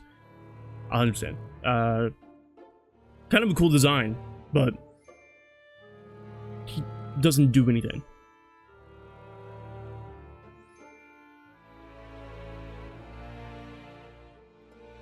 Alright, I'm looking at my phone. I'm so bored. Okay, alright, Odie Asman, who is the leader of a criminal organization, which we don't really get much info about that, but he is. He's also a journalist and illustrator who fucked over Enoch Jebber.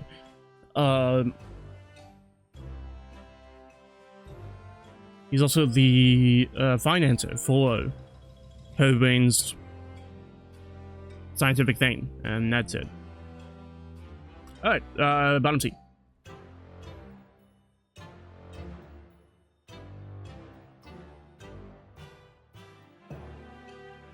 Right there. Yep.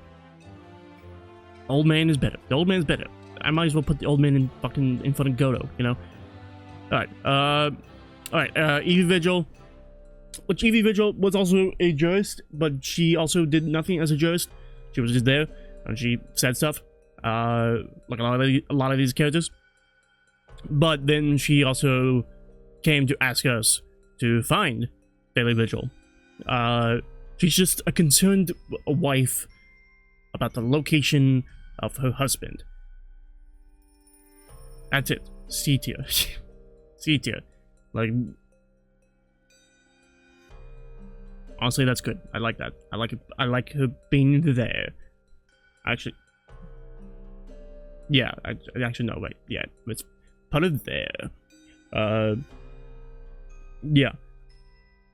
It's just a shame. A lot of these characters are just, yeah, that's a character. They are there to talk to us, and then they leave, and that's it. What happened to the good old days when we had Angel Star showing up for like fucking 5 hours and being like, shut up, alright? Why can't we have more characters? Like, oh, we do. It's William Shakespeare. Alright, okay, Daily Vigil. Also, I'll put him S tier. Good job, Daily Vigil. Honestly.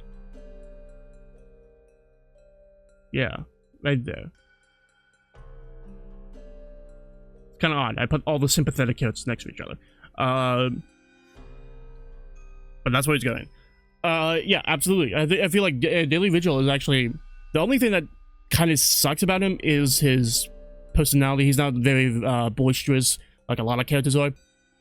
However, I feel like his reserved personality actually helps him a lot. Specifically with like the juxtaposition of him and his other persona being, what was it? Secret guy. Yeah, secret guy. Whatever.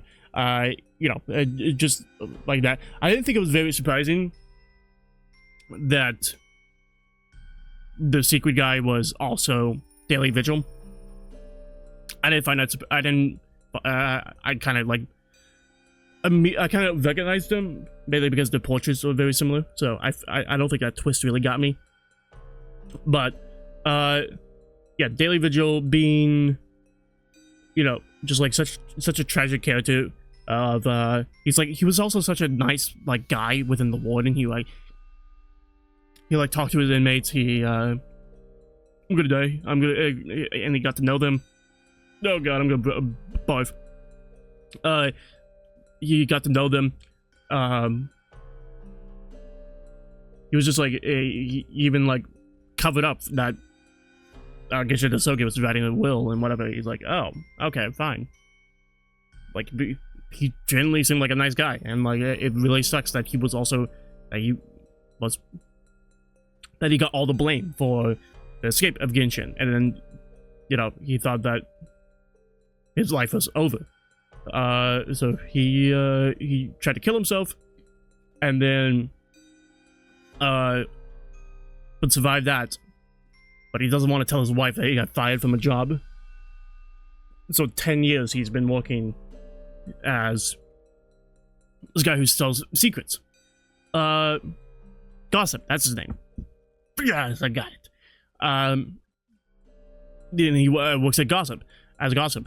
But then Grexy comes to him, and he's like, hey, I know you, Vigil. You're a pretty cool dude at the prison. Why not help me, give me alibis, essentially, as I go around and do stuff for the Reaper.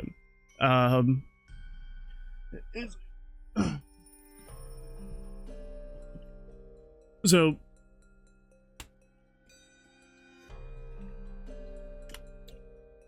but then in doing that, he gets kidnapped and not good stuff happens to him. But yeah, I feel like he is absolutely a tragic character. Is he better than these guys? I think he might be better than Olive Green.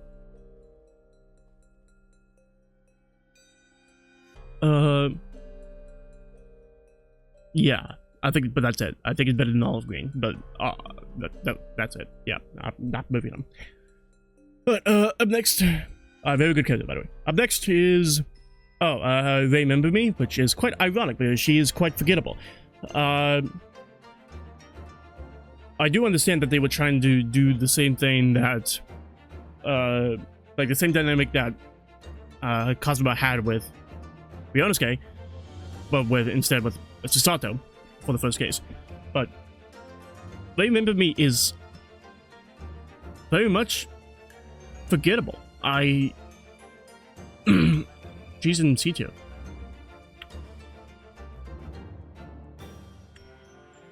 As in, see you next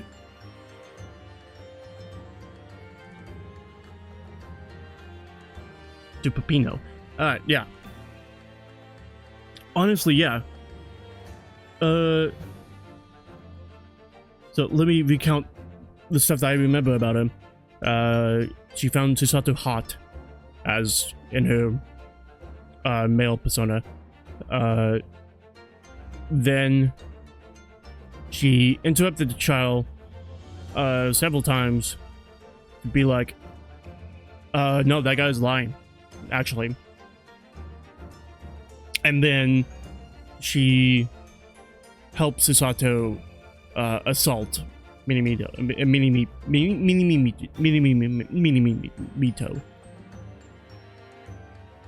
And that's it. Okay, there we go. There you go. There's my collective memory. And I just played the game. My collective memory of what she did.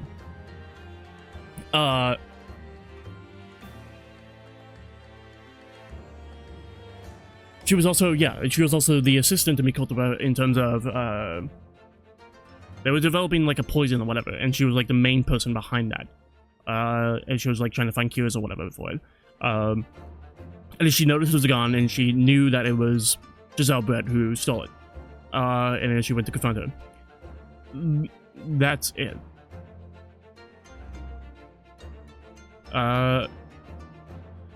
So yeah, I think I'll put it there.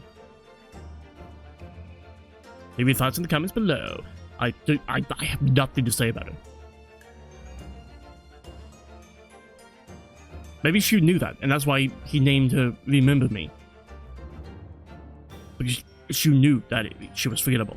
Okay. Alright, Esmeralda Tuspels.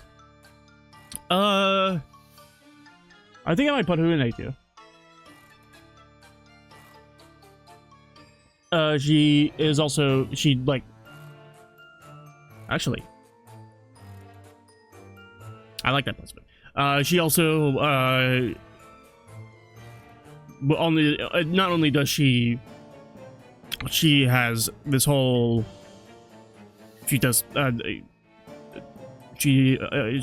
Madame Tussauds, but, she also hires her like Shums to be a statue, basically.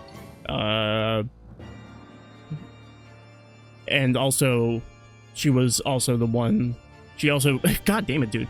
She also went over to Genshin Sogi's grave, and she made a mold of his face, and she, one of few people who actually know who, at least know what the professor looks like. Oh my god. There's so many characters, dude. There's so many. Okay. I do like her personality. She threatens people with hot molten lava occasionally.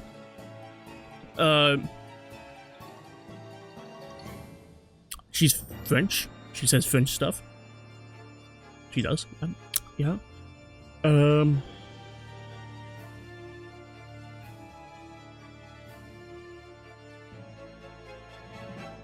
have nothing else. Yeah, that's it. Like, mainly because of what she did in terms of Enoch Jebba's story and whatever. And then also helping Shulms with one of his best gags. I think that definitely was put her in A tier. Can I just like somebody because of their personality and also the cadences, the way they talk, whatever, you know? Can I just like somebody like that? No? Leave your thoughts in the comments below. Alright, Selden, that's his name. Selden, he's like a mass murderer, and he left treasure. I don't know how. Oh, he was a thief as well, and he stole the collar of the Hound of the Baskervilles. Yeah, that's right. And he hid that in Sasaki's room and told Shamsby, hey, what is this? Sound like a spike on me. What was I talking about? Oh yeah, he hid the Hound of the Baskervilles told Chanspear where it is, and he was like, hey. Like, he hit the collar of the hound, and he told, hey, here's the key, go find it, it's my treasure. That's its fucking C tier, yeah.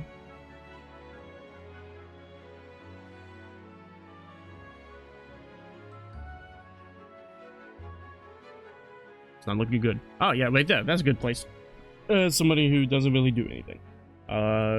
Establishes something, but that's it. Should have done more, Selvin. You fuck. I'm sorry. Alright, Courtney Scythe. Courtney Scythe, honestly, I wish that we got to see her more. Despite being literally a killer, she doesn't really, she's just a bit of an ice queen persona who, I like, she's a very entertaining character in terms of, like, talking to her, but she shows up for, like, fucking an hour out of a fucking 100-hour game. It's just like, I wish I could put her in A tier, but no, I can't. I have to put her in B tier because she just doesn't show up. Right there, yeah. She's just, I wanted to be there more. Especially how important she is in the overall story. She is somebody that's working for Strahd in terms of being a coroner, but then also, I understand, like, the guilt of letting Gitchin and Sogi escape and then faking the execution report. That, like, she was able to get blackmailed over that, and that basically had forced her to kill Odiasmin. But, like, there's just so much more that I wanted from her that she just doesn't give us. Instead, he just throws us his daughter, who's a better character. It's just, it's quite a shame, really, because I wanted to show up more.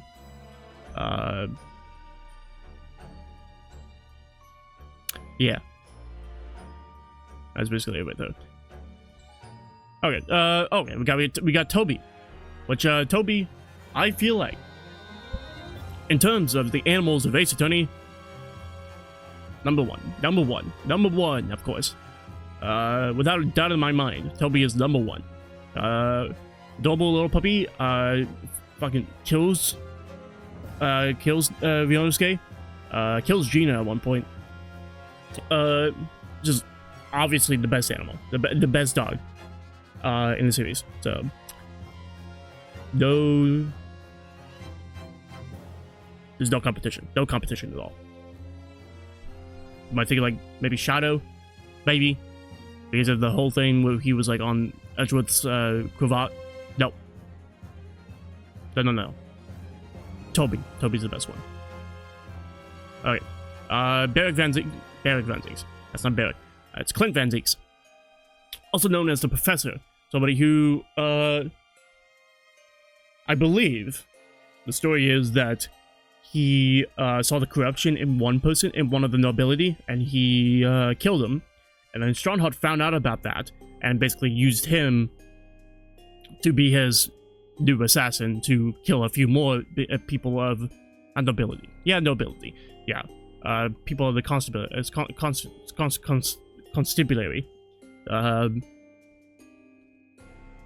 Yeah. Once again, I feel like that his will and testament was definitely one of the best scenes in the whole game, because he's such an interesting character, despite being dead and we don't even see him. I think I'll put him in B tier, which is like probably the highest. I'm putting the victim. Doesn't really show up.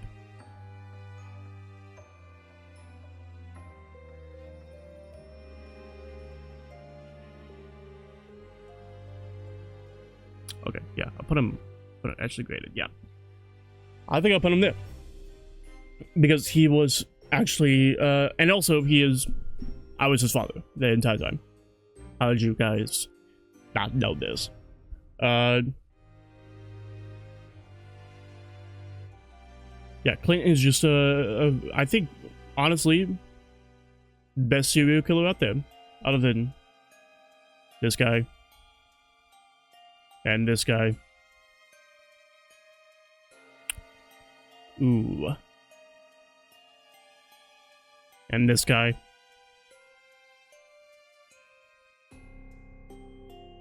Oh. Well. He's one of the best serial killers. And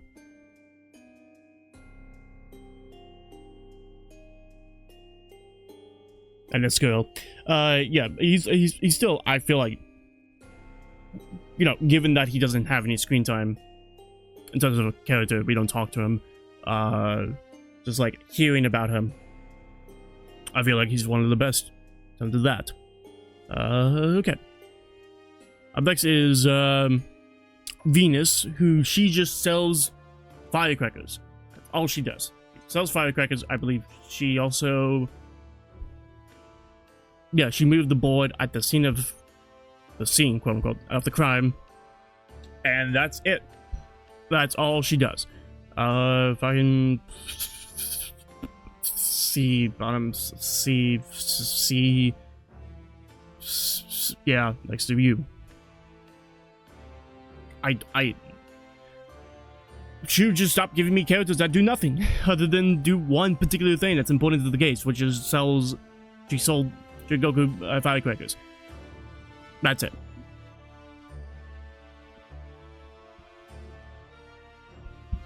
Alright, yep.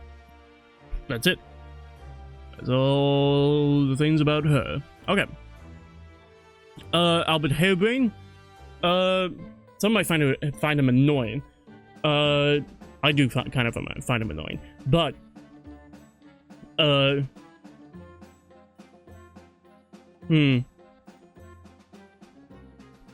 don't know, actually. I genuinely do not know where I want to put him. I think I'll put him in B tier.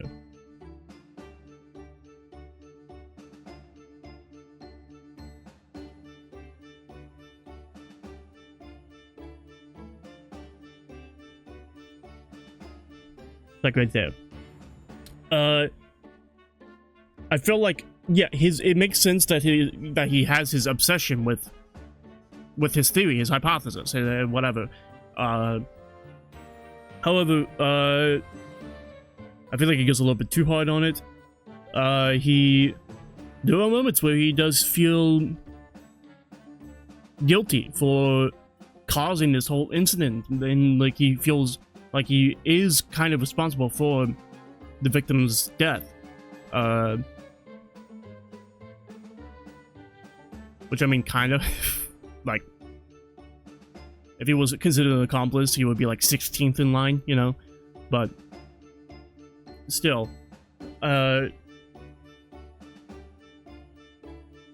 his whole relationship with Van Zieks is kind of just a thing there. I think it's literally just for us to see a hyper annoying guy be close friends with, you know, the Reaper, the guy who has like no emotion or whatever.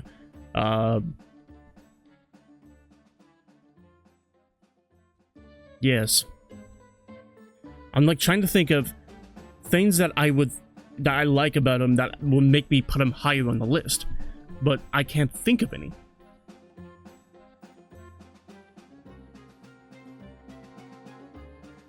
This is quite upsetting, because he's very much an important character. Do I really need to justify my decision? No, not really. I don't really need to justify my decision. My decision is just, I kind of want to give the audience something to be like, yeah, you know what, that makes sense, Darren. But I have nothing. I have nothing. Oh, God.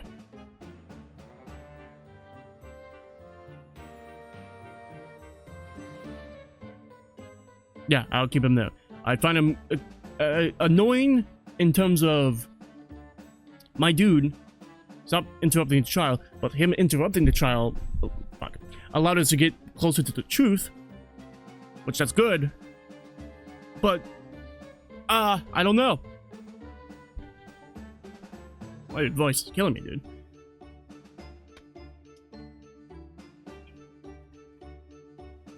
Well, leave your thoughts in the comments below, and then maybe it will like switch on a light bulb in my head, and I'll be like, oh yeah, that's why I'm putting him there. Subconsciously, I want to put him there, but I don't have a reason why. So, there you go. All right, then we got Chicken Stroganoff, which I think is worse. He's worse than Biff Stroganoff because all he does is just stand outside the door and then gets beriddled by Miko Bones and Sholmes. Let's put him probably not like much lower. It's like right there. Yeah, let's keep him there. Yeah, he's just very much he ran out of assets, so they just put in Biff Stroganoff and Chicken Stroganoff. Alright. I'm next. Oh, we're going to the main characters. Oh my god. The actual main characters.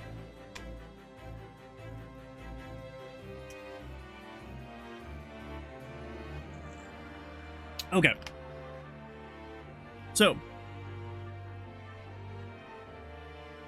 Alright. I feel like let's get probably my most controversial opinion out first. Iris. Let's say I would start with Iris. No, it's not. Yes, let's start with Iris. Okay, so Iris, I'm gonna put her in A tier. It's just that I wish that we get more with her. Yeah, put her there. I just wish I would get more with her. Her story is interesting of being like somebody with a fatherless figure who is like trying to live the experience of having a father by writing the adventures of Sherlock Holmes, by like recounting her father's adventures and like being so interested in what her father did, but in reality her father is Clint Van Zieks. Yeah, but then a whole arc of I want to find my father, but then I realized that my father was with me this entire time, and that's Sherlock Holmes. That's her arc, right? Throughout the entire 2 games, that's her arc. She's fun to talk to. She has that innocent. She's an innocent little girl with a gun, all right? Also, like those, like small bits that she like takes from Sholmes, like her animations, her deductions, you know, stuff like that. That's adorable. But it just seems like they don't put a lot of focus on her for the game. It just like it seems like she's a bit of an afterthought when it comes to her character. While her backstory, yes, is important for the entire game, is that she is the daughter of the professor. Yes, that's a pretty big revelation. However, it's just she's just there. She's just kind of there. She's funny and whatever. It's just that there's not a lot there. Alright, so that's all I had to say about Iris. Alright, so let's actually go down the line. Alright, Ryunosuke no Hodo. I feel like Ryunosuke is the worst protagonist. I don't think he's bad at all. I think he's actually good. I think he actually does his like witticisms are like probably the funniest out of any character, any protagonist. But he is a bit of a underdog in terms of going into the story, and he's not a lawyer, and he then has to progressively get better and better as being a lawyer until he takes down the government, right?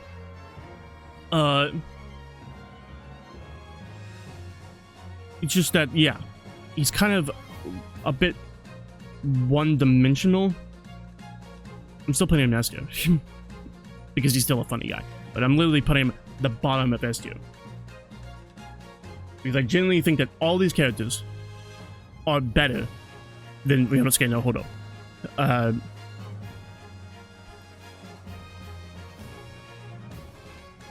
He just kind of seems like a bit of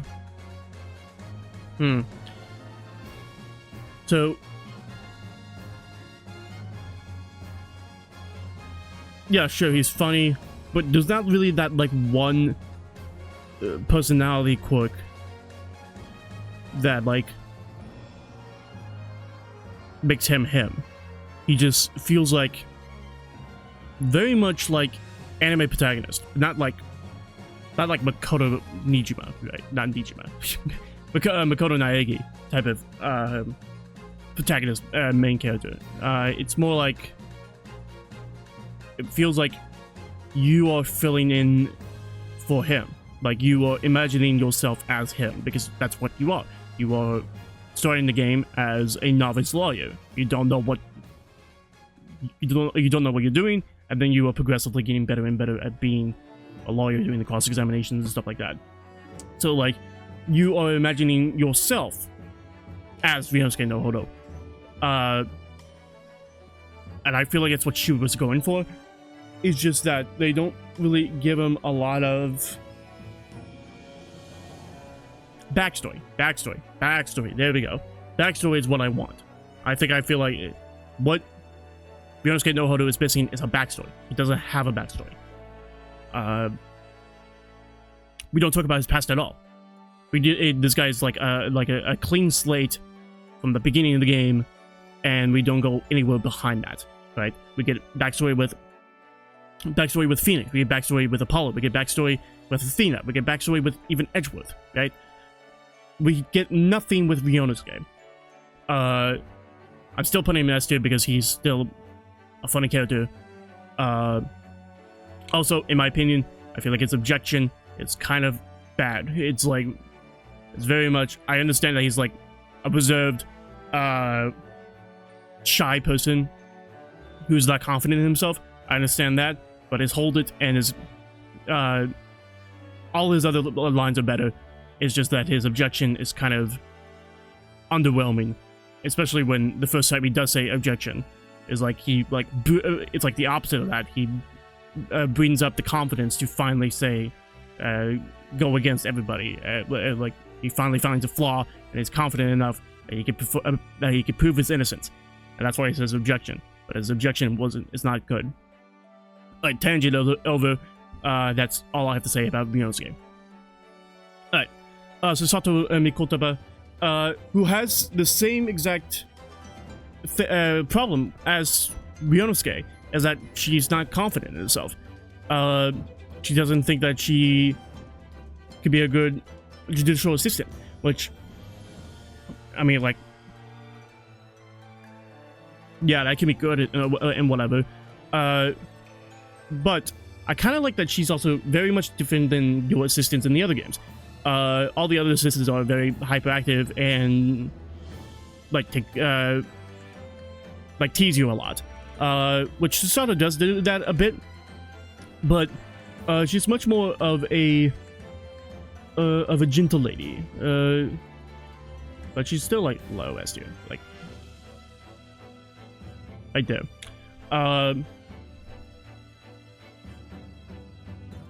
Yeah, literally, I have no problems with talking to her. I have no problems with her being my assistant. I have no problems with her giving me hints, whatever, and telling me where to go. That's fine.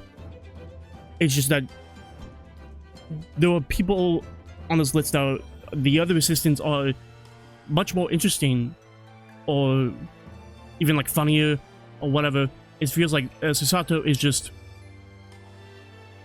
kind of there. She's also in S tier because of course, her being a defense attorney for blossoming attorney. I really wish that she was an attorney more, and she showcased her attorney abilities, because I feel like if she became an attorney, and like went against like the gender rules that women can't be in the courtroom type of thing, then that would make her a lot more interesting character, a lot better. But no, it's just like a one-time thing because Ryunosuke is not here and Kazuma is dead, so we can't use either of them. So yeah, I think that she probably should be there. It's like she's not annoying at all. It's just I like her, and that's it. It's not like I find her like, oh my god, she's amazing, top tier assistant. It's just she's there in a good way. In a good way. It's I'm not saying that she's bad at all. Not remotely. It's just that all these other people are better. Does that make sense? So yeah. Right, Kazuma. Ugh.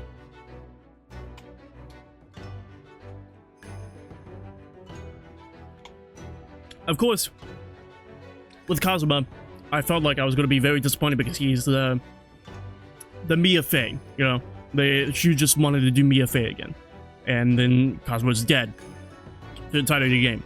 And then Kazuma comes back, and he's revealed to be a hired assassin by Strongheart to kill Gregson. But he didn't want to do that because he wanted to find the corruption within the British government to take it down, and also find out the truth about how behind the death of his father and how he's the professor and whatever. I find that's incredible. Yeah, like well, like Kazuma coming back and becoming a prosecutor is like, I'll put him there. Is honestly one of the best things they've done. It's like I can't imagine people being against him being a prosecutor and like him coming back. It's just, you know, I think it's a very good idea to that they kill them off for in the first game, only to bring them back and then come back at like these like 17 twists that make the whole story make sense. I also like a prosecutor willing to, like Kazuma, willing to find out find out the truth by boarding the ship with the assassin and like being like literally there just so he can find out the truth, and then pressuring Gregson to reveal that the autopsy was fake. But Gregson was still convinced that Geiichi Desoge was still the professor. But like having a prosecutor like actually like take like cross the line and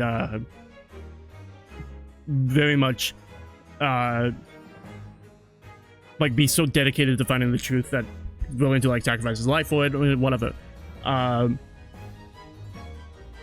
Essentially, all the actions that Kazuma takes for the last two cases of the series of the game make him automatic S tier. Fantastic. Also, he's not really. It just seems reasonable. His actions just seem reasonable. It makes a lot of sense for what he is doing. His motivation makes sense. Essentially, that's all I'm saying. His theme song also is a banger. I feel like his theme song is one of the best theme songs in the series. Yeah, just that whole like demeanor of confidence and leadership that he exuberates, only just so he can go to Great Britain and find out the truth, while also like accepting an assassination mission from Sashiro. Yeah, I don't know if they revealed that he was actually the killer of Gregson, if that would make him better or not. I don't think it would have. I think it would have made it worse. I think like him just being there just to find out the truth and then leaving makes it better. He does have a moment at the end where he tells Yonosuke that when he was alone in the cabinet with Gregson, and Gregson wasn't telling him anything, he was very close to just killing him. I think that's just fantastic. I really hope that there's a third game, and that he becomes like the main prosecutor, and we could see more of him. Alright. That's it with Cosmo. Alright, and now we're up to Herlock Sholmes. Herlock Sholmes, I'm going to take a drink.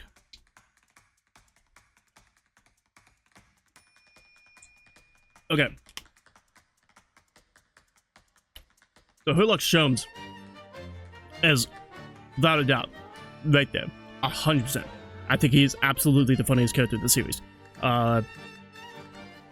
Like, literally all of his bits just work for me. I feel like he's probably the best representation of Sherlock Holmes I've ever seen. Like, some people might have found him a bit annoying at first. I didn't. I found him hilarious immediately. And then also, yeah, like, basically, there were 3 main points when it comes to Herlock Sholmes on why he is my 3rd favorite character in the series. Number 1, he's hilarious. Every joke he does is fantastic. Every time he tells a story, like him going to the Red-Headed League, him going to go get his violin, you know, those stories are fascinating, and like I'm just like at the edge of my seat every time just to see like how wacky shenanigans he's going to get into. Number 2, he was the dance of deductions. Those are definitely my favorite parts of the game, and also that he was essentially faking it the entire time. He knew the answers to everything. He was just testing Yonosuke to be a better deductionist so that he can take down the government, essentially. That's what he wants him to do. And then for the final dance of deduction with Mikotoba, he like Sholmes doesn't make any mistakes. He knows exactly what is happening, and he goes bam, bam, bam, bam, bam, and he helps Mikotoba get back into the stride of things. That's number 2. And then number 3 is his protection of Iris. He he might not look like it, but he's actually a very honorable father. He wants to keep the details about Iris' father being Clint Van Zieks a secret. He's willing to get rid of the Hound of the Baskervilles. You know, cover up all the stuff. Just in order to protect Iris. He's also just a very cool person, and he also has some very sick dance moves. So those are my 3 main things on why Herlock Sholmes is the 3rd best character in the series. So, yeah. I have nothing else to say about him. Okay, up next is Beric Van Zieks. Van Zieks. Oh, Jesus Christ, dude.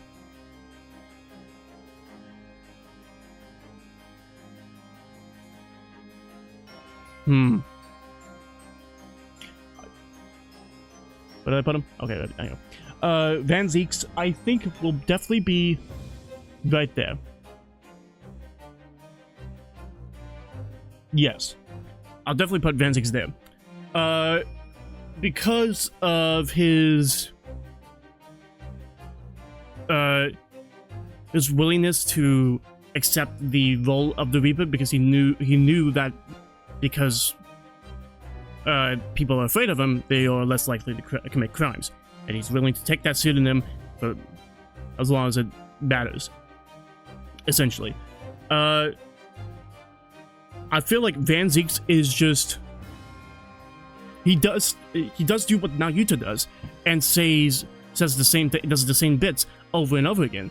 But it's more like on the whole, he's like sassy about it. And while Naruto has been an asshole about it, like calling people putrid and you go into a pit of hell, whatever. Van Zieks is like, oh, dude, forgive me for fucking throwing my champagne bottle into an open crowd, you know? I feel like those bits are funnier than what Naruto is doing. Van Zieks also, his whole racism bit, very funny bit, Shu, with the whole racism bit, like, him, like, especially within, like, the last two cases, where Ryunosuke becomes his, lawyer, he tells him that whenever, Ryunosuke first showed up, he had immediate hatred for him because he was betrayed by Genshin Hisogi, one of his closest friends. And Genshin Hisogi, he believes that Genshin Hisogi killed Clan Physics. Well, he did, but still,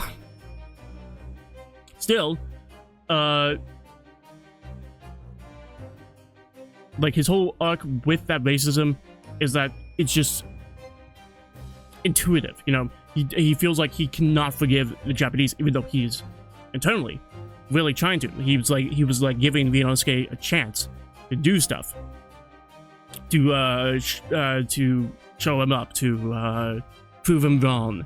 But actually, I believe that he said the moment that he saw him and he like started seeing his skills, he knew that Ryunosuke's going to change the whole legal system. This is the guy to find out what is happening with the Reaper and whatever. He's just sassy vampire. Sassy vampire. I think that's the best way I can describe him. And he also wants the truth as well. He doesn't do any corruption at all. He's just an intimidating guy whose biggest flaw, character flaw, is that he's a racist. That's it. So, and he overcomes that racism, of course, because racism is bad. And that's it. For Van Zieks. Very good character. I'll keep him there. Gina the Straight. Oh, Jesus fucking Christ. Stop giving me goddamn good characters. Gina the Straight. Oh, we. Right there. Yeah, 100%. I might actually move Cosmo up. Yeah, let's move Cosmo up there. Yep, that actually, you know what? I like that. I like that a lot. Let's keep Cosmo right there. Gina the Straight. Okay. So, Gina, I think, has one of the best character arcs in a series. Somebody who grew up in the slums, who took the profession of stealing from people. A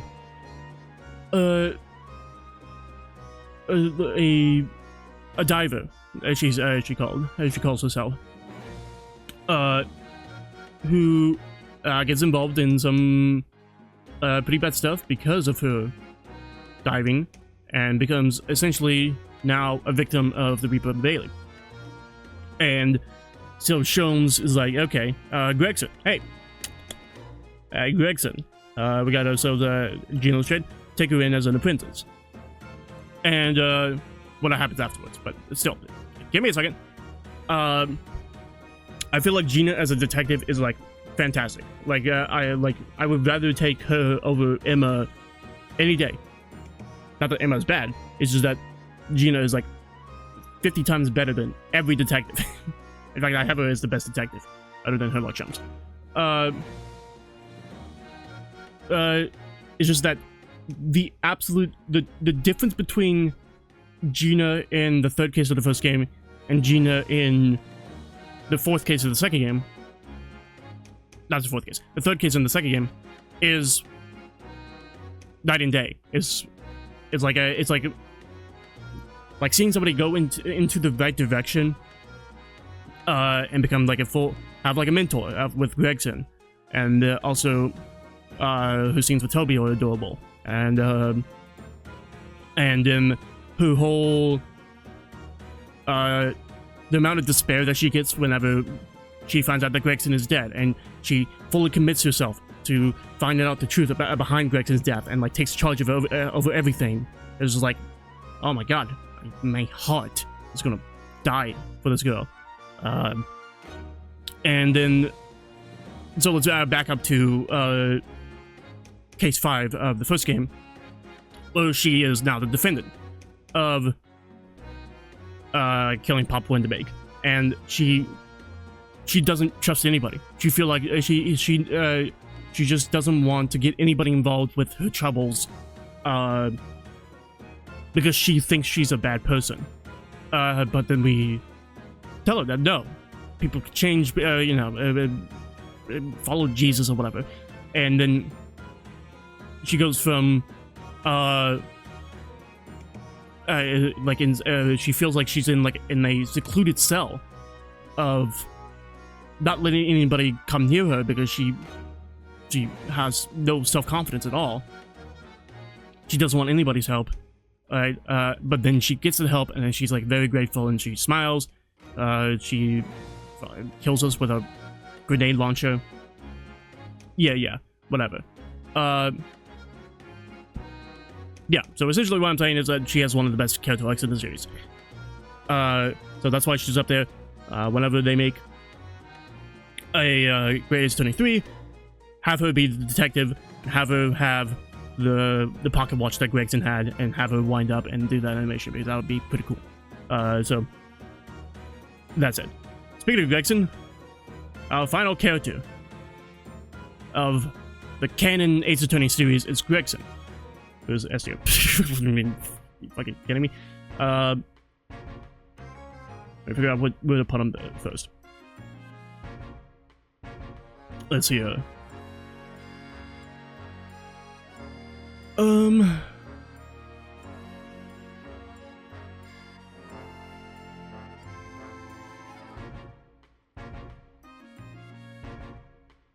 I feel like he's going to be right here. Yeah. I'll put him right there. So, yeah, I'll keep him right there. Okay, so, Gregson, firstly, I feel like the best part about him is, like, how much he cares for Gina, even though he doesn't really show it. He was willing to take Gina with him to Paris just to protect her from the Reaper.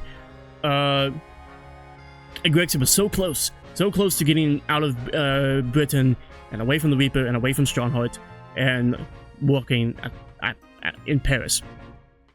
But yeah, he was coerced by Strongheart to do assassinations. Well, take part in assassinations. He was the tactician. He planned the assassinations and then let Asa Shin take care of the killing part. Yeah. I feel like probably the whole, like, the reveal that Gregson is dead might be the biggest surprise. I mean, like, I always said that Dirk was dead this entire time was the biggest twist of the series. But I feel like Gregson being dead was the biggest surprise of the series. Because we were talking about fucking Herlock Shums' adventures with coloring his hair, and then Gina comes in and is like, holy shit, fucking Gregson's dead. And everybody's like, what the fuck? And the whole, she like turned, like the whole like vibe of the room just like changed immediately. And like, I felt like there was like a very well directed scene. And then found out more about Gregson being like the shady shenanigans he got into, but but the entire time he had like a good heart. He was just like roped into these stuff because of his position. And also he was also the guy who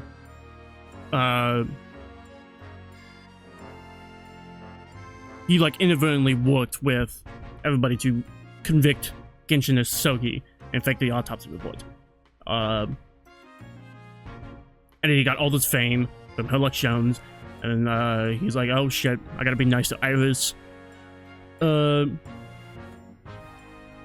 Yeah. Anything else with Gregson? Oh, yeah, of course, the whole government secrets. It's kind of ironic.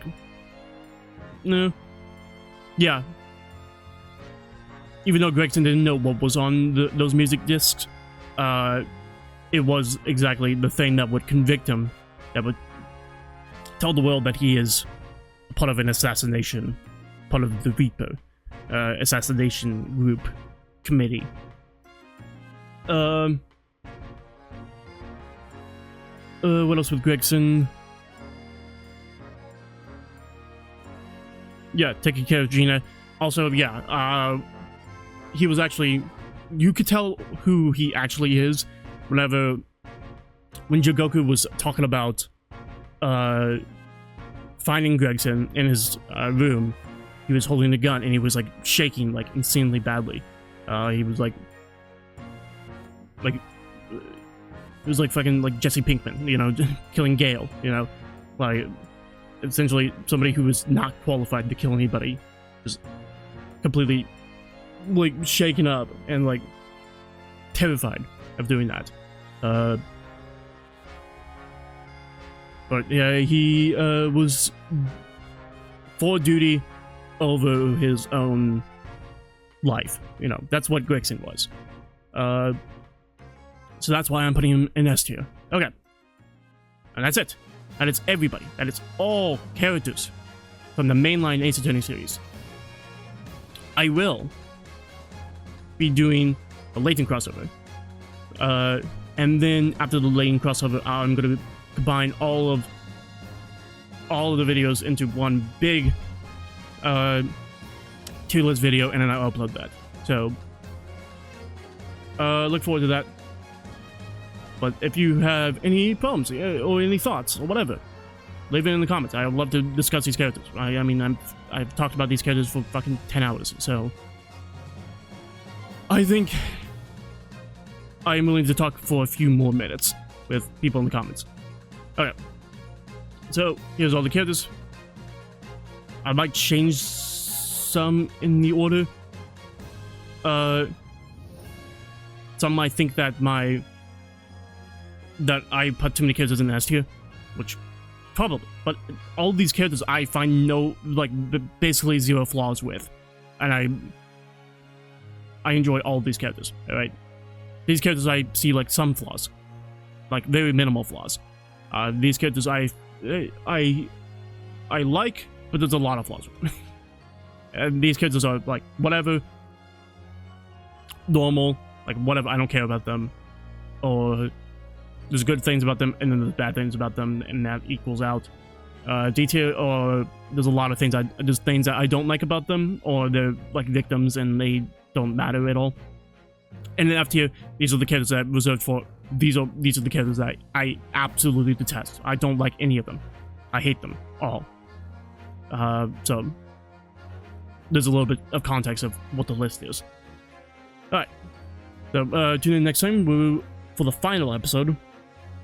Will I rank the Layton crossover characters? Goodbye, everybody.